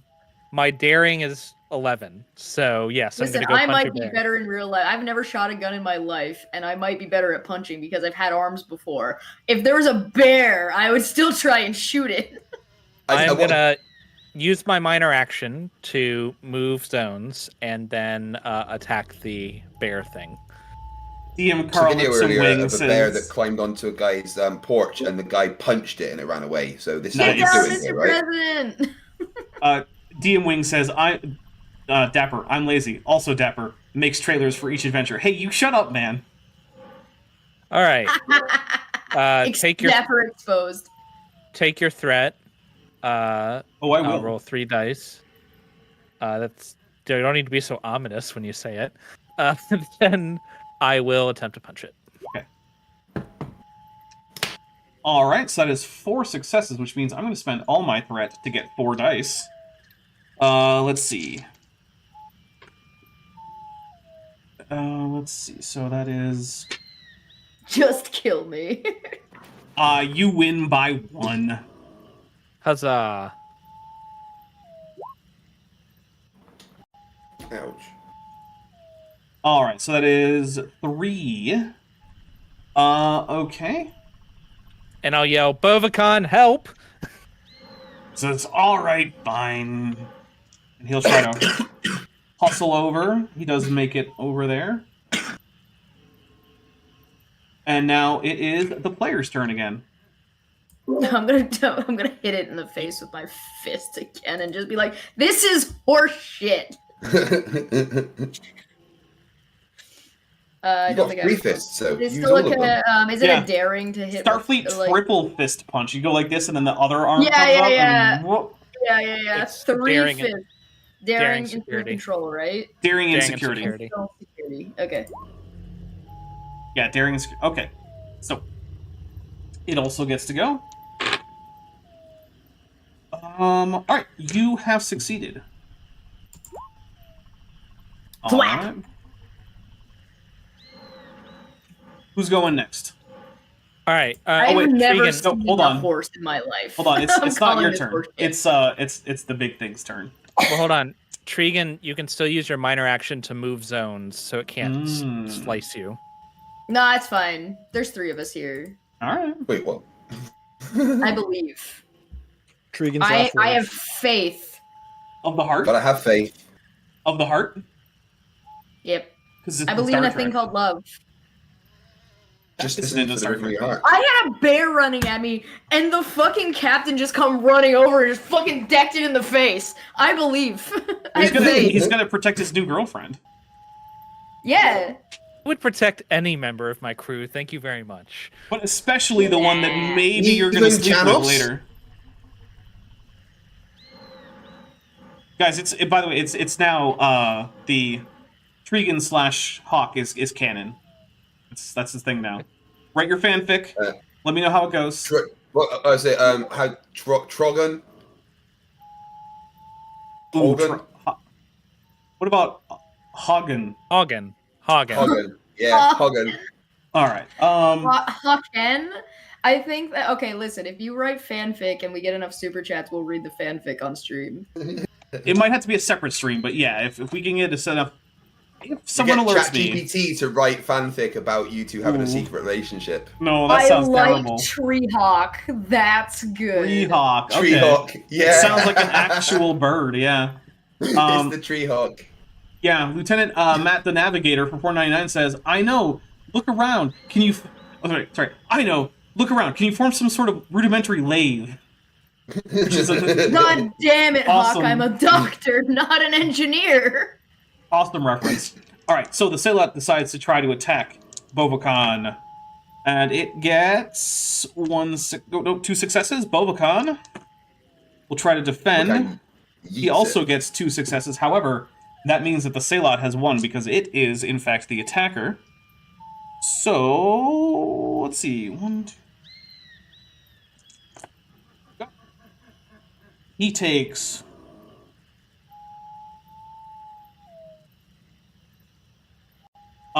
he falls on the ground, seriously wounded. He was supposed to be the tank. God He damn it! absorbed that attack. All right. I mean, he did tank one thing. Have I not gone, or I can't remember if I went or Trico. You haven't gone yet. You have not gone. Okay. Well, my plan was to back up and shoot because if you fail the melee attack, they get to do damage to you in return. But I can't just stand here while this guy gets mauled. So I'm going to continue punching. Okay.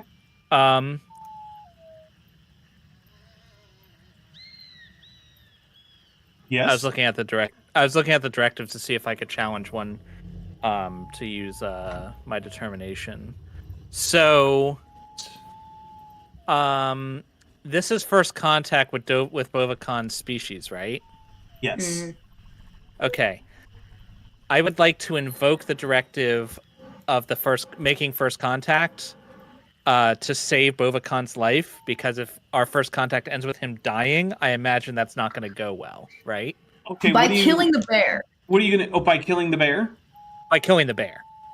By I'm trying to get the bear off of this. This is a two-prong, right? He needs to get the bear off of me so I can do the medic thing to the guy that's dying on the ground to save first contact. The guy who's on the ground is being mauled by this bear right now.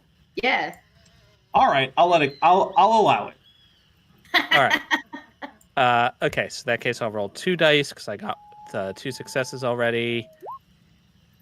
And he does point out, but he consented to being mauled. He needs this. It's technically true. He did consent to being mauled. Just because he's hard while it's happening doesn't mean we're not going to do our best. All right, so that is my successes. My veteran did not let me keep determination, so that's gone. All right, so you succeed.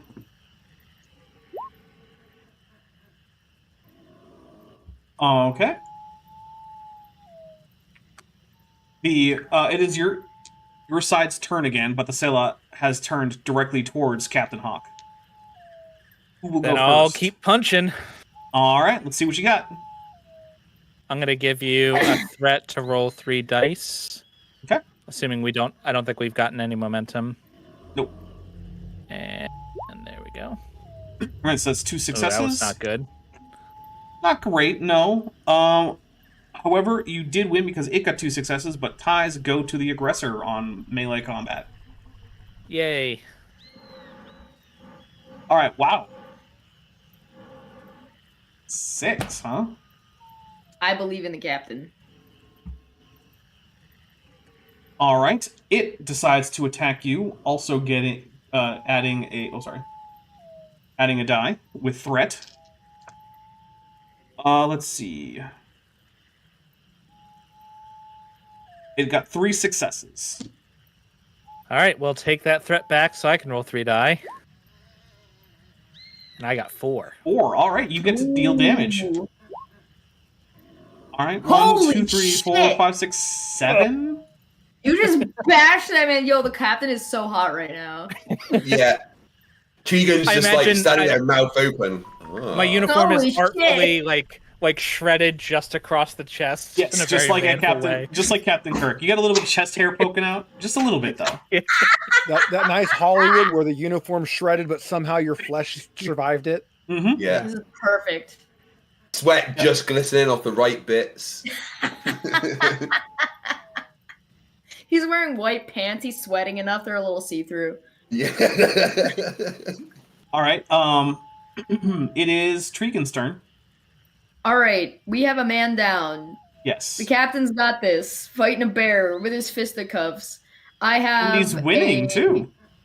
He's winning too. I have a laser scalpel and hypo spray. Can I fucking get this other dude back up? Give me a difficulty 2 daring and medicine check. Do I get a focus? What focus would you like to use?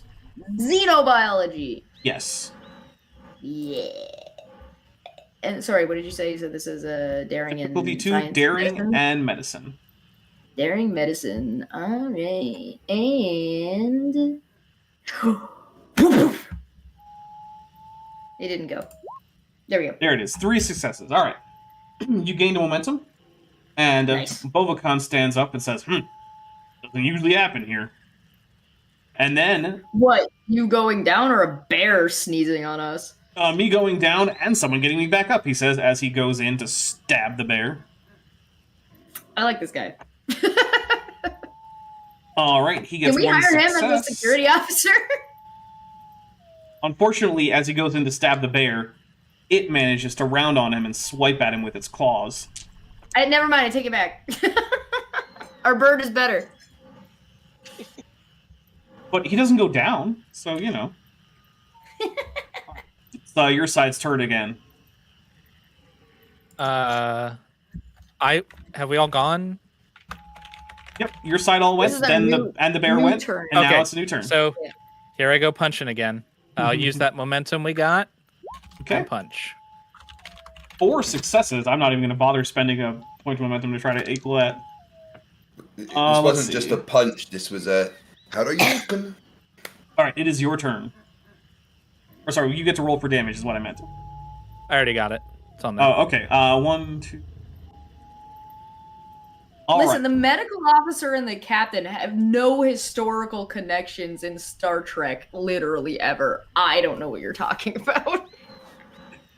They're going to start having Earl Grey tea and, like, pastries in the captain's quarters now. You assume we don't already do Oh. that with whiskey in the tea.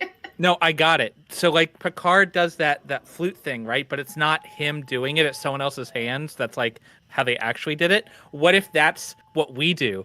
I play a flute and Tregan does the finger. You sit on my lap and I reach around you to press the buttons while you blow into the pipe? like the scene from Ghost. You know? Well, now we know what Hawk and Tregan's kink has is. 2 pipes. Now you have to find out what else Tregan has 3 of. Uh-huh. Heyo. Ew. So the Selot sinks down to the ground, barely conscious, and Bobakan grabs his knife and just starts skinning it. Like, I this'll- called dibs All right, on the fine. hide. Do you want to do the skinning? No, that's fine. You can do it, but I did. You would be dead. So at least give me the skin. Yeah, I'll but give you the fur. skin. I'll give you this. Jeez. Thanks. You can keep the rest of it. It's I fine. don't want the rest of it, but whatever. Well, I did How not do you have survive here.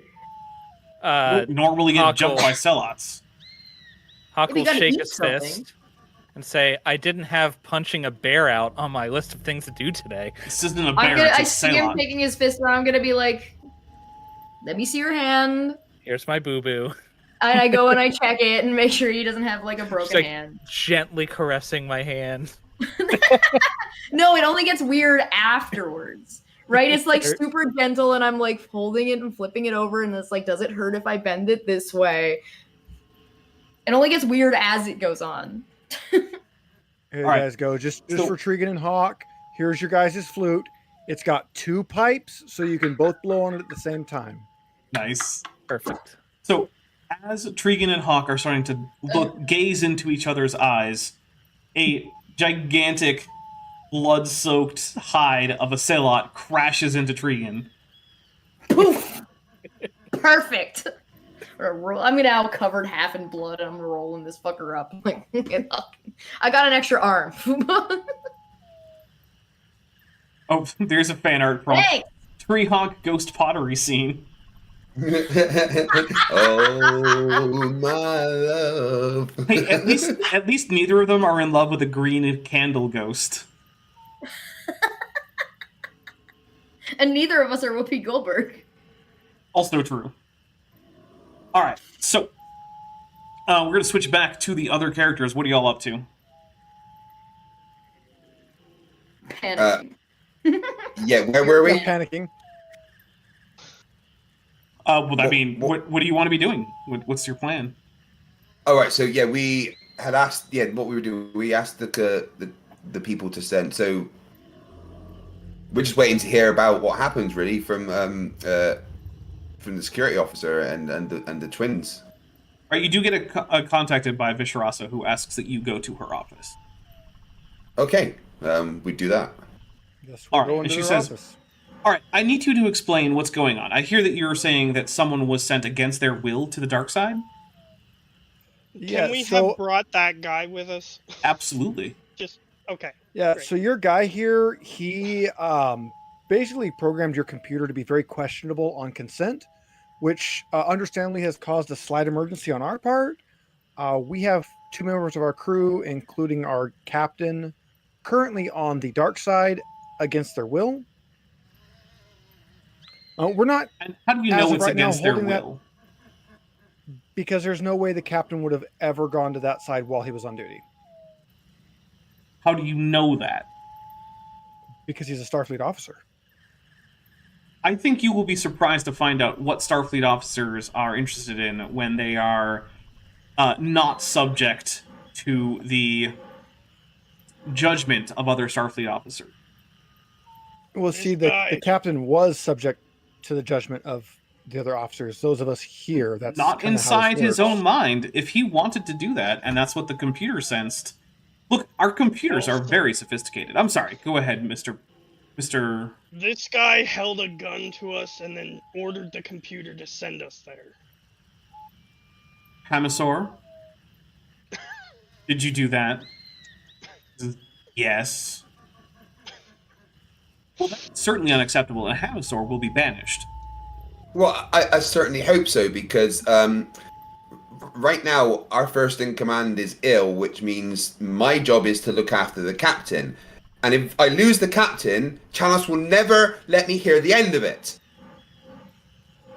Wait, who? Look, don't worry. Look, can we just get the captain back, please? I mean, I don't have transporters on the dark side. I don't know. I can try to override the computer to let you onto the dark side, despite the fact that I suspect you don't actually consent to be there. So, would it be possible, diplomatic relations here involved, if we could let our ship attempt to scan and get them transported out? We won't take records, we won't pry, we just want to find our guys. I mean, it's not just that I don't want you to scan, it's that the structure itself prevents scanning. I do understand that. Can we make an attempt?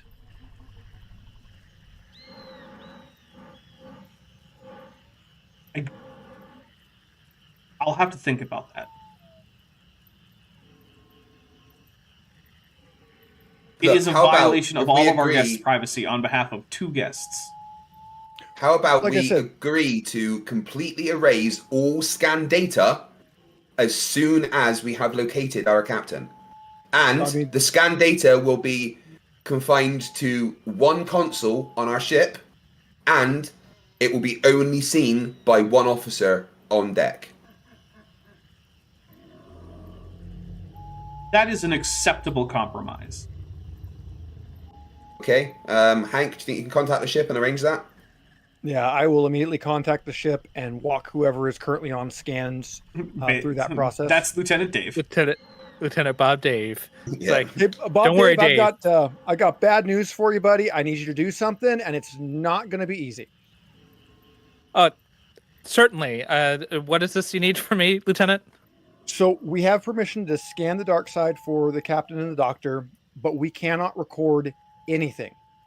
So I need you to shut off all security, all recording, everything on the scanners, full power, see if you can find them and get them beamed up. You want me to override all the security and safety protocols, and everything is going to be funneled to me and my eyes only? Correct. And then I need you to promptly forget anything you see that doesn't involve the captain or the doctor. The Bob Dave will start shaking and be like, I've got it, Lieutenant. You can count on me. This man is literally complete and total faith in you. I'm sure you'll find. I have complete and total faith in you. I will close my communicator. That's the best we can do. I have no faith in him.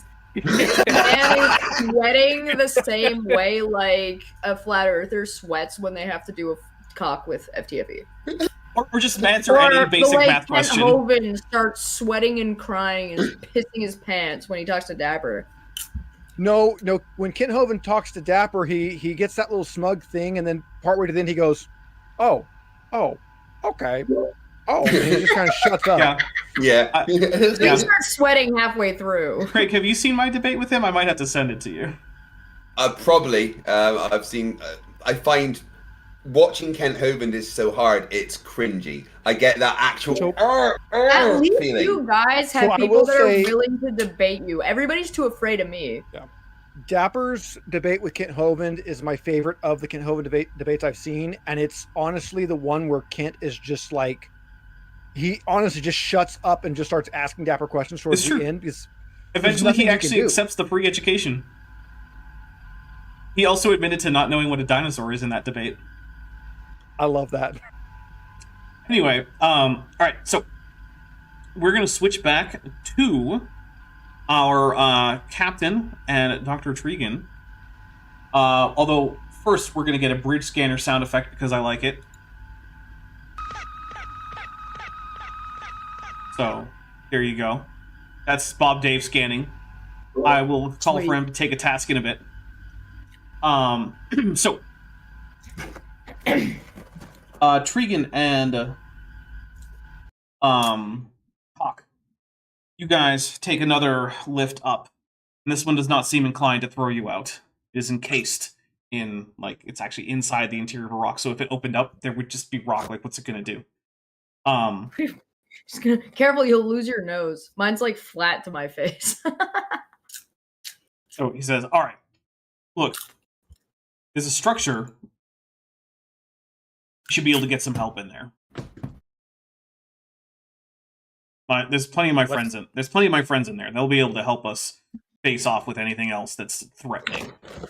Oh, excellent. All right. I So, am like, the blood from this like skin is just like seeping into like the rest of my clothes as I'm carrying this thing. Yeah. Best vacation ever, I guess.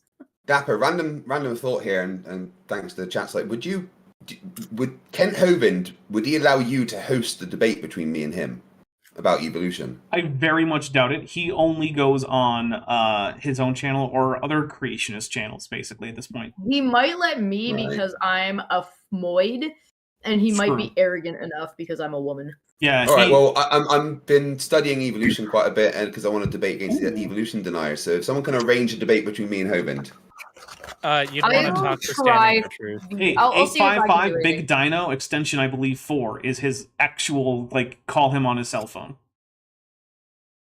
855 Sounds Big fun. Dino. Yeah. You know, with the US country code, so it's gonna be like 1855 or whatever. yeah. So you guys go through a series of doors, and there are some what look like actual fire lanterns, although it's possible they're holographic. You don't know, but they're shedding light. And the floor is made of a combination of dirt and straw. And Bovacan opens a door, and you find yourselves in the middle of a coliseum, surrounded by rows of various species. You recognize at least Orions, Klingons, Romulans, and Kzinti. And he says, "You didn't really think I was helping you out of altruism, did you? The dark face is no place for that. I'm a procurer.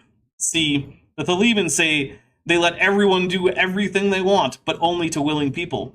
So what about those of us who enjoy preying on the unwilling?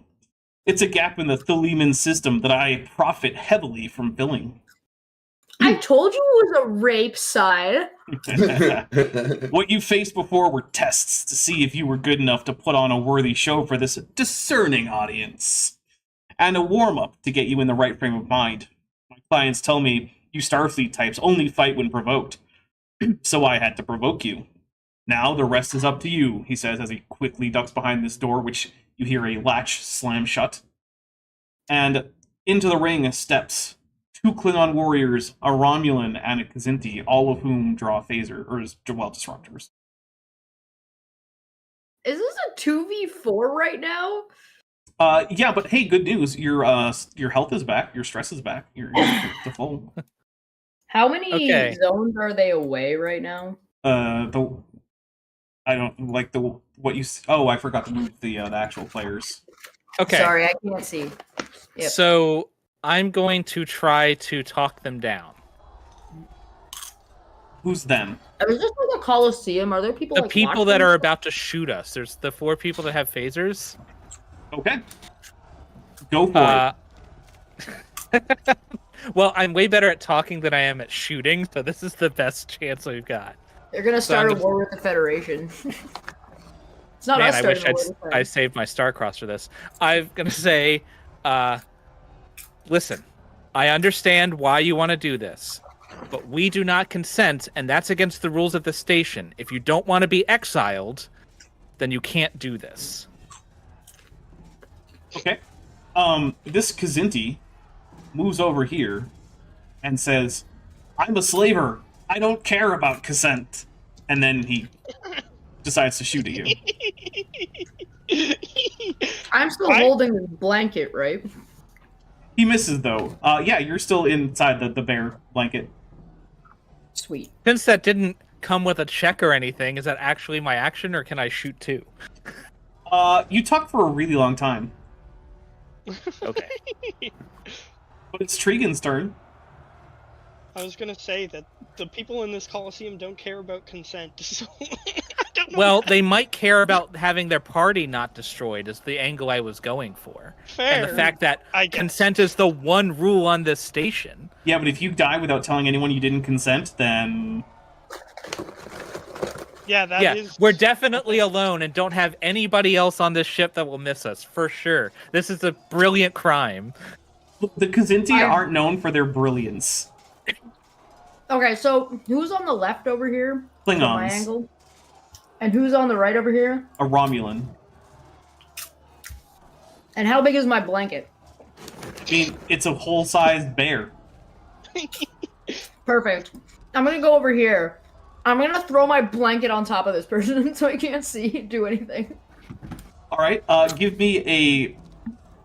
I don't even know, I feel like it's a fitness security check. Yeah, sure, we'll go with that. I mean, that's not great for me, but I feel like that's probably what it is. Because it's, like, heavy, right? So I'm like, Yeah. Cool. I'm gonna assume I don't get a focus for that because, no.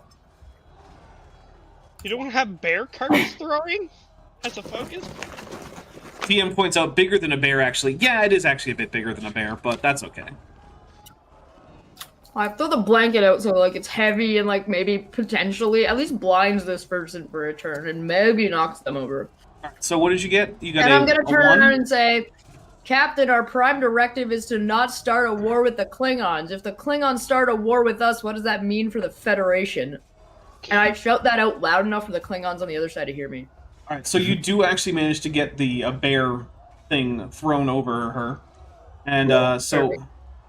one of the Klingons starts playing. comes over here and decides to try to stab at the captain with a weapon. Rude. Let's see. A Ducktog dagger. Got him. Alright, that is 1 success. Captain, if you could roll your daring and security. Security. Fisticuffs still apply? If you are using your fists, then yes. I am using my fists. All right, and I'll give you a threat for a third die. All right, that is 2 successes, so you succeed. Ugh. All right.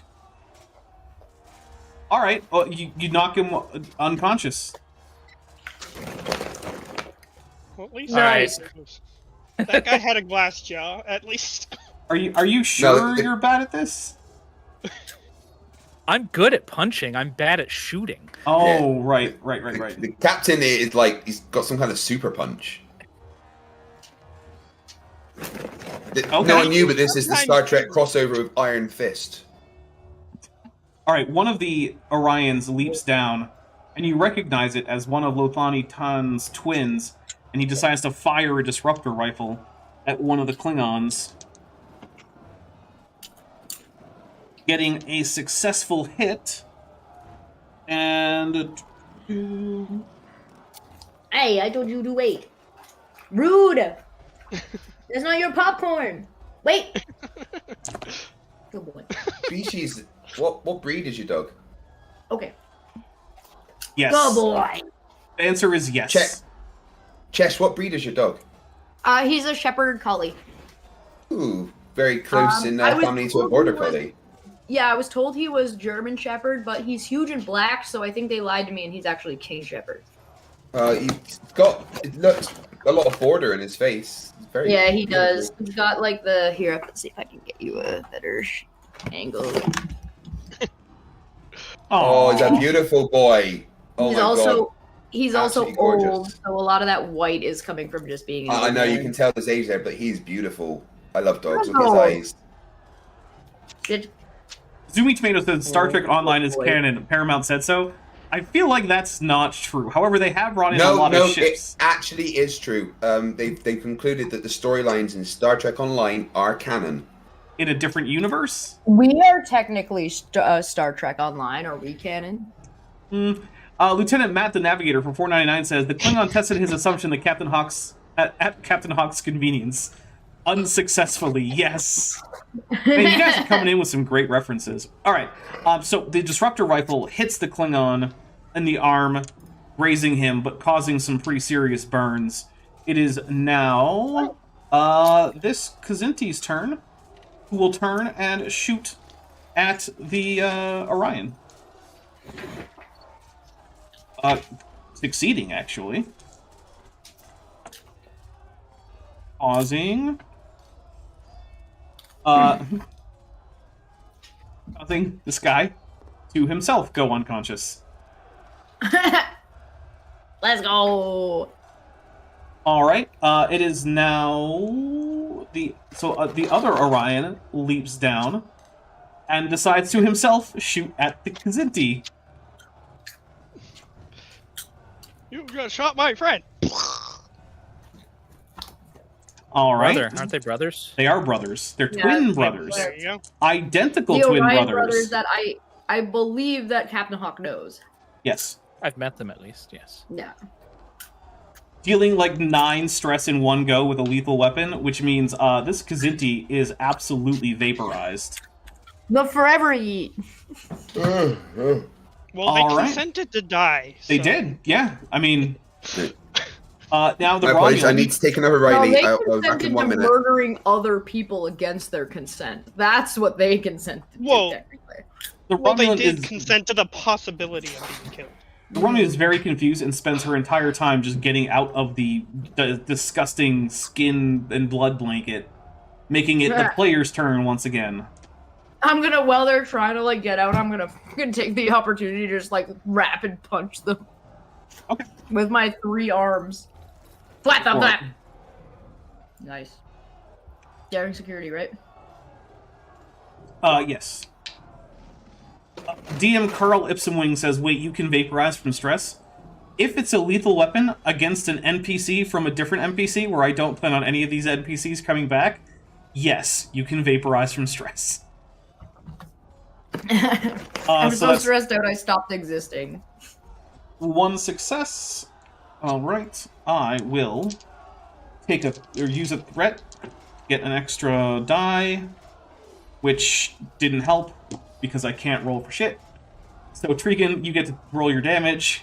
Tregan's the best. We're looking at 18 and a 19 and like a 6, and the 6 succeeds, but that Tregan means you rolls tied. absolute shit, and Tregan still wins. Yeah, basically. Tregan's winning games. Let's go. That's actually a pretty good roll. I'll take it. Oh yeah, it is. That's 1, 2, 3, 4, 5, and you knock her down and injure her. Yeah. So she's unconscious. Don't get more blood on my bear. I like the part Alright. where they stop moving. The remaining 1 Klingon decides to shoot at Captain Hawk with his disruptor pistol. Fucker. Or I guess it's a rifle. I don't know. Whatever. Don't shoot my new boyfriend. What It the costs fuck? me a threat to do that, so I'll take a threat. And let's see how he does. So this is going to be control and Sorry. security. That is not enough. He goes wide, and it is I suppose it's Captain Tregan's turn. Captain Hawk, I mean. That's I very will Hawk. use my minor action to walk up to this dude and punch him in the fucking face. Let's do it. Here, take another threat for a die. Okay. 4 successes. That is you win. All right, 2, And 3. only 3 damage that time. Unfortunately, you seem to have done absolutely no damage to him. Your fist hits a bit of metal plate in his uniform and just bounces right off, and he seems completely unfazed. And I'll say, drop the rifle and fight me like a warrior, you coward. This guy is confused and comes over and punches Captain Hawk because he thinks that that's who he was talking to, because Lelani-san's sons are idiots. Roll daring and security there. Do I get to know how many successes you had before I 1. roll? 1. 1. All right, I'll just roll the normal 2 die then. All right, you get to punch him back. You might also tell him what you meant while you were doing that. Wait, Treekin Treehawk for the win. Didn't Croc go with the sons? Why isn't he there? No, the lift wouldn't let him. Yeah. Right. Okay, sorry, I missed that. So if he's still awake after that cross, I'll say, punch him, you idiot. Yeah, he's down on the ground and like groaning. He's like, "Oh, I thought you meant for me to attack you like a man." But yeah, he's injured and he's not quite unconscious, but yeah, he's down. All right. It is the player's turn again. Is there Benny Hill music playing? I hope Basically. so. God, I hope to God there is Benny Hill music playing. Hey, they helped. They did help. They did. So, which means I should probably get that one that went down up. So I will roll for medical stuff too. Might want to move to him I'll first. move over there. Yeah. I'll move over to him because I'm assuming the person I took down is down, right? Yeah. No, she's out of it.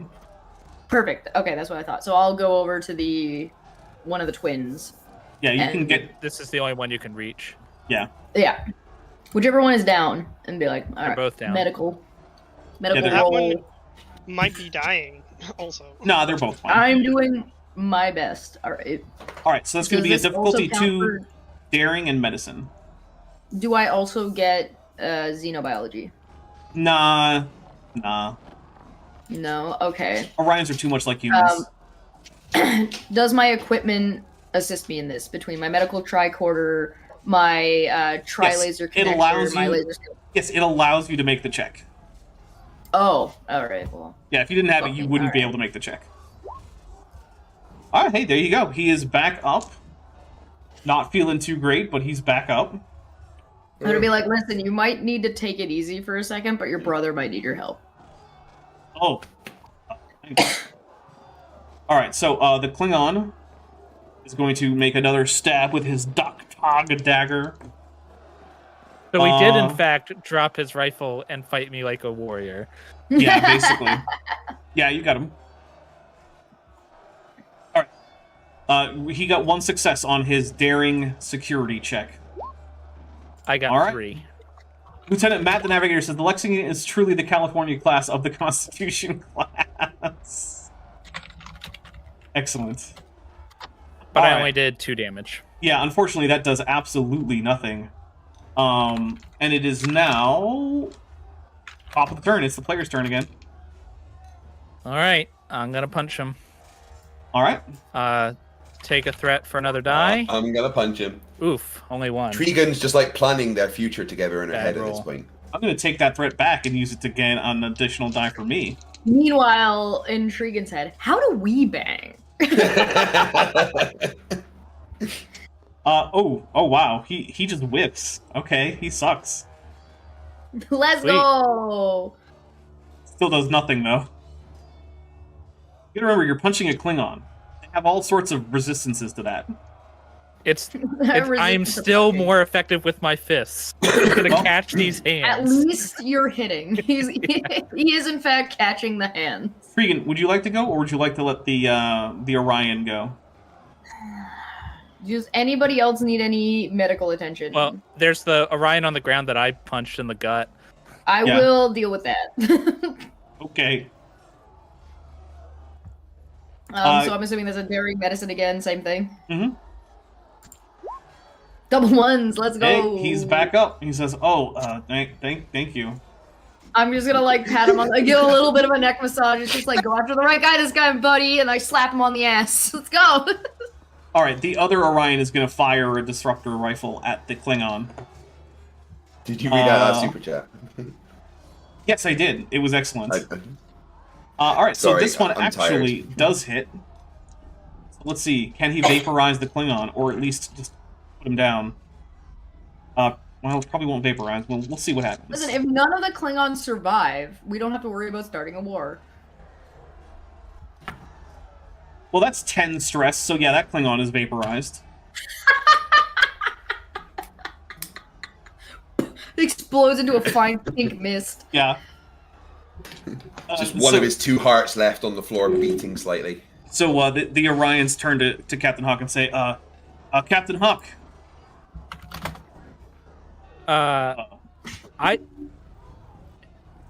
You are sons of Captain Tan. Yes, Captain Tan sent us to come get you. While they're having this conversation, I'm gonna roll up my beast skin, put it over one shoulder, and have my other 2 hands in my pockets, just kind of standing Nice. slightly to the side of Captain Hawk. Gazing Excellent. at him. Well, I think we've got enough of a show to these fine folks. I think it's time for us to leave. Yeah, they probably won't try to stop us. We killed most of them. I mean, they consented to it, so no harm, All no right. foul, I guess. And this is why we got the Orions to do it. Blood isn't on our hands. I am Dr. Tregan. I have blood all over my hands. Hey, Bob Dr. Dave, Tregan? give me a science and reason and science check assisted by the ship's sensors and science. I, like Lieutenant Matt, the navigator, said, started a war with the Klingons, won the war with the Klingons. All in a day's work. All right, so you can actually send enough information to the transporters to get a engineer on the Lexington to attempt a difficulty 4 reason and engineering check assisted by the ship's sensors and engineering to beam up. Well, I'm just saying you can. That would be Lieutenant Fitz. You said difficulty 4? Oh Yes. God, we're gonna get killed by our own crew All right. trying to beam us up. How much threat do you have? 1. 1. Okay, then I'm going to give you. Oh God. It would be 6 threat to get 5 die. Yes, it would. I'm gonna give you 6 threat to roll all 5 die. I hate my life. Okay. What's the complication range? It's just 1. Okay, I didn't. I thought you said something different. Okay, here we go. And then that was not good. Oh God. Unless the ship All gets, right. You gets gave 2 him how many successes. threats for that? I mean, 5 threat. the ship's not loading for me. If someone else could do it. Oh. What? Shit. Okay, I've got it. So what's the ship doing? That's the shovel. It's sensors and engineering. Research engineering. Come on, get 2 successes. Hey, that's 2 successes on the ship. All right, Woo! that did it. So God, we didn't get killed by our crew in the last second. you 2 transport away as the 2 Orions are like, what the hell?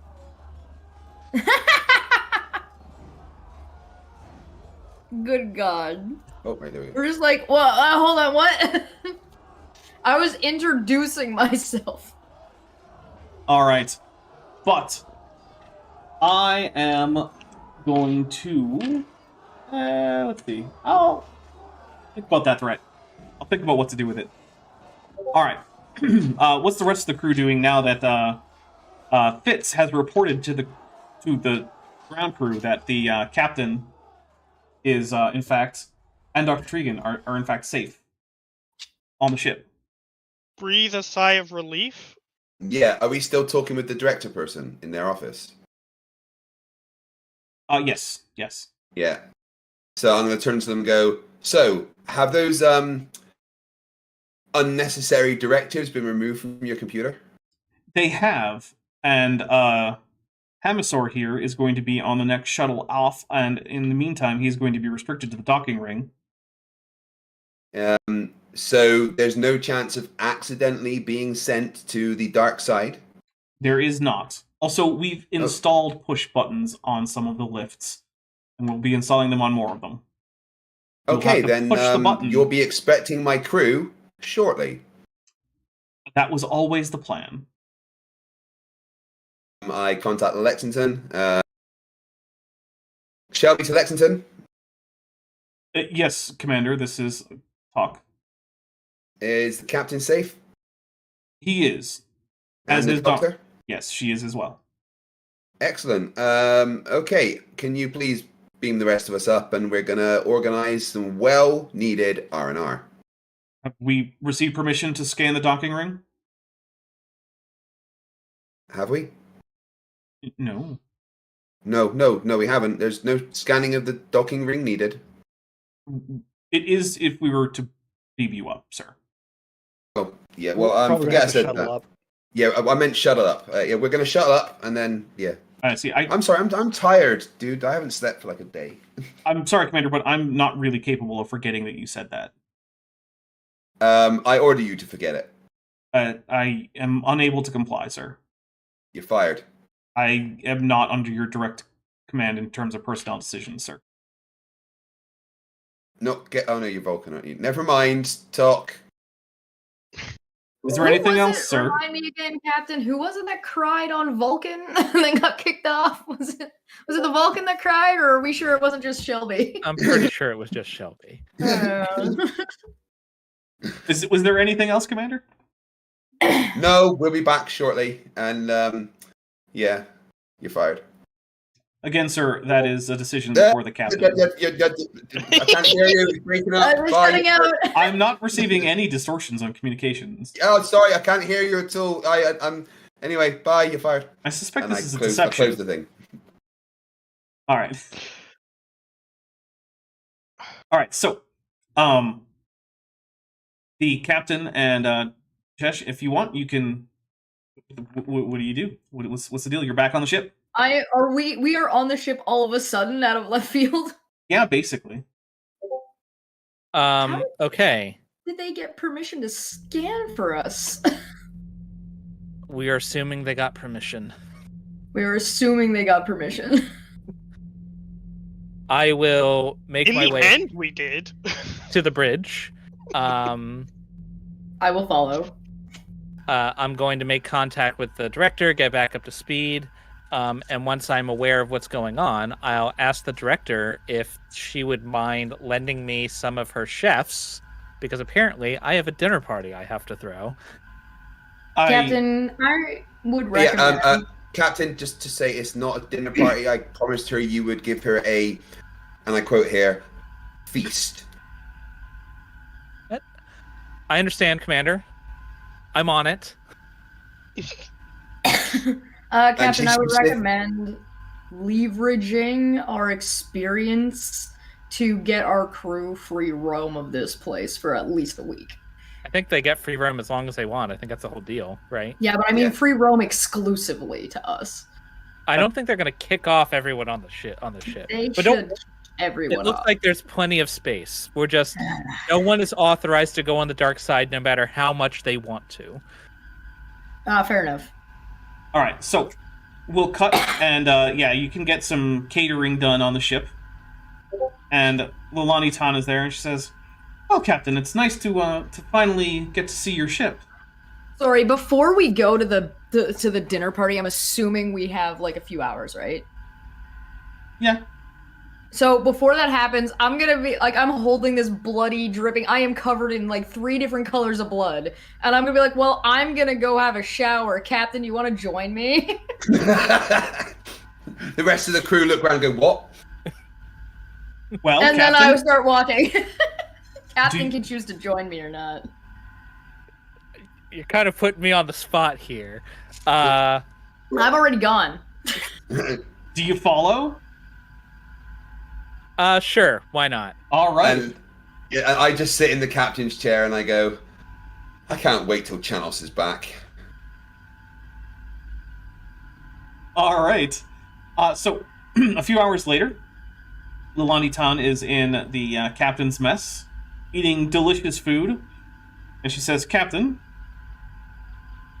it's very nice to be on your ship, but I have to ask. This food wasn't prepared by your chefs, was it? It was prepared by the Thalemans, right?" Of course. That's what I thought. I did everything in my power to provide you the best culinary experience that I could, and that certainly wouldn't come from my mess. I'm gonna one hand on his shoulder as I sit down beside and lean in. I said, I'm gonna say, Dr. Shrigan, with one of my other arms, and say, we haven't had the chance to meet. I met your sons down below. They did decent work. That's good. A little rough around the edges, but they're alive, which they probably otherwise wouldn't have been there if I was there. However, we were given no notice, beamed up out of left field, and I like to think that we got a pretty good spread considering we had 30 minutes. I'm not complaining. Lieutenant Matt the Navigator for 499 says, to the decontamination chamber, biofilters might not have caught everything. Just remember to warm up the gel first. God, I just remember young me watching that scene. I'm gonna reach across and pour 3 more drinks and grab my own and lean back. It's a pleasure to meet you. Clink. I hope that my crew wasn't too abrupt. We're working on sanding out those edges. Oh no, they were fine. However, the GM is going to spend free bread. You'll find out about it later. Perhaps some other episode.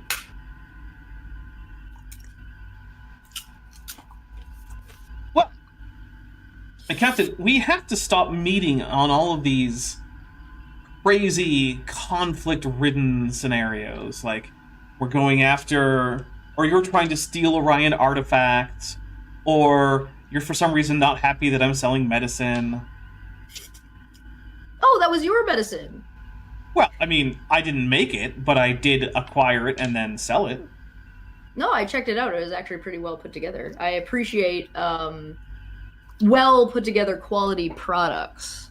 Well, the thing with medicine is, if you sell bad medicine, then you don't get repeat customers. Correct. I agree. Technically, that's true if you sell good medicine, too. Well, depends on the issue. Yes, it depends on the issue. But overall, I would prefer that Aurelian colony, exist, because they're customers.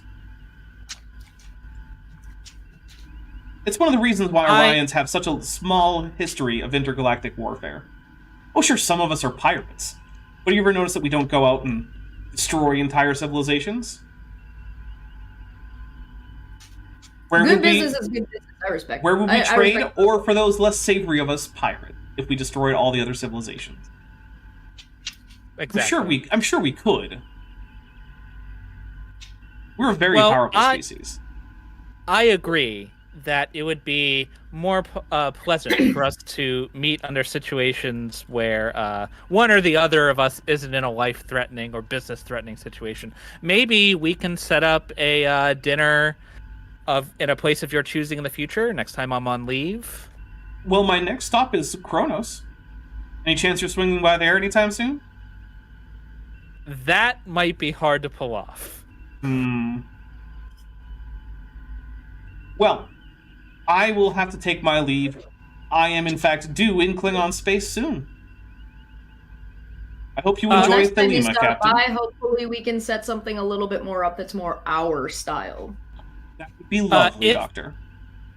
If you happen to run into Captain Kurg, and I know it's unlikely, there's lots of Klingons, but if you do, give him my regards.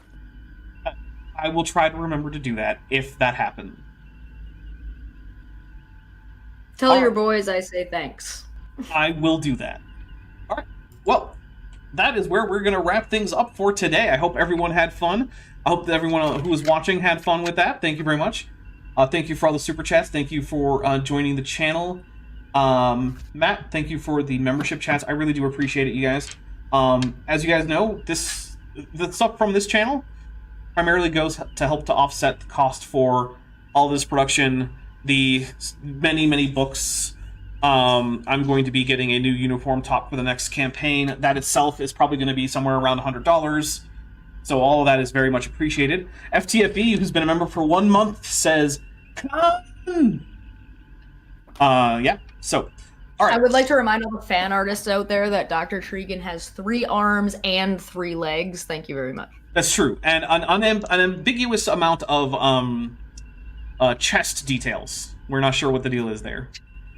Yeah, feel free to use your imagination. Yeah.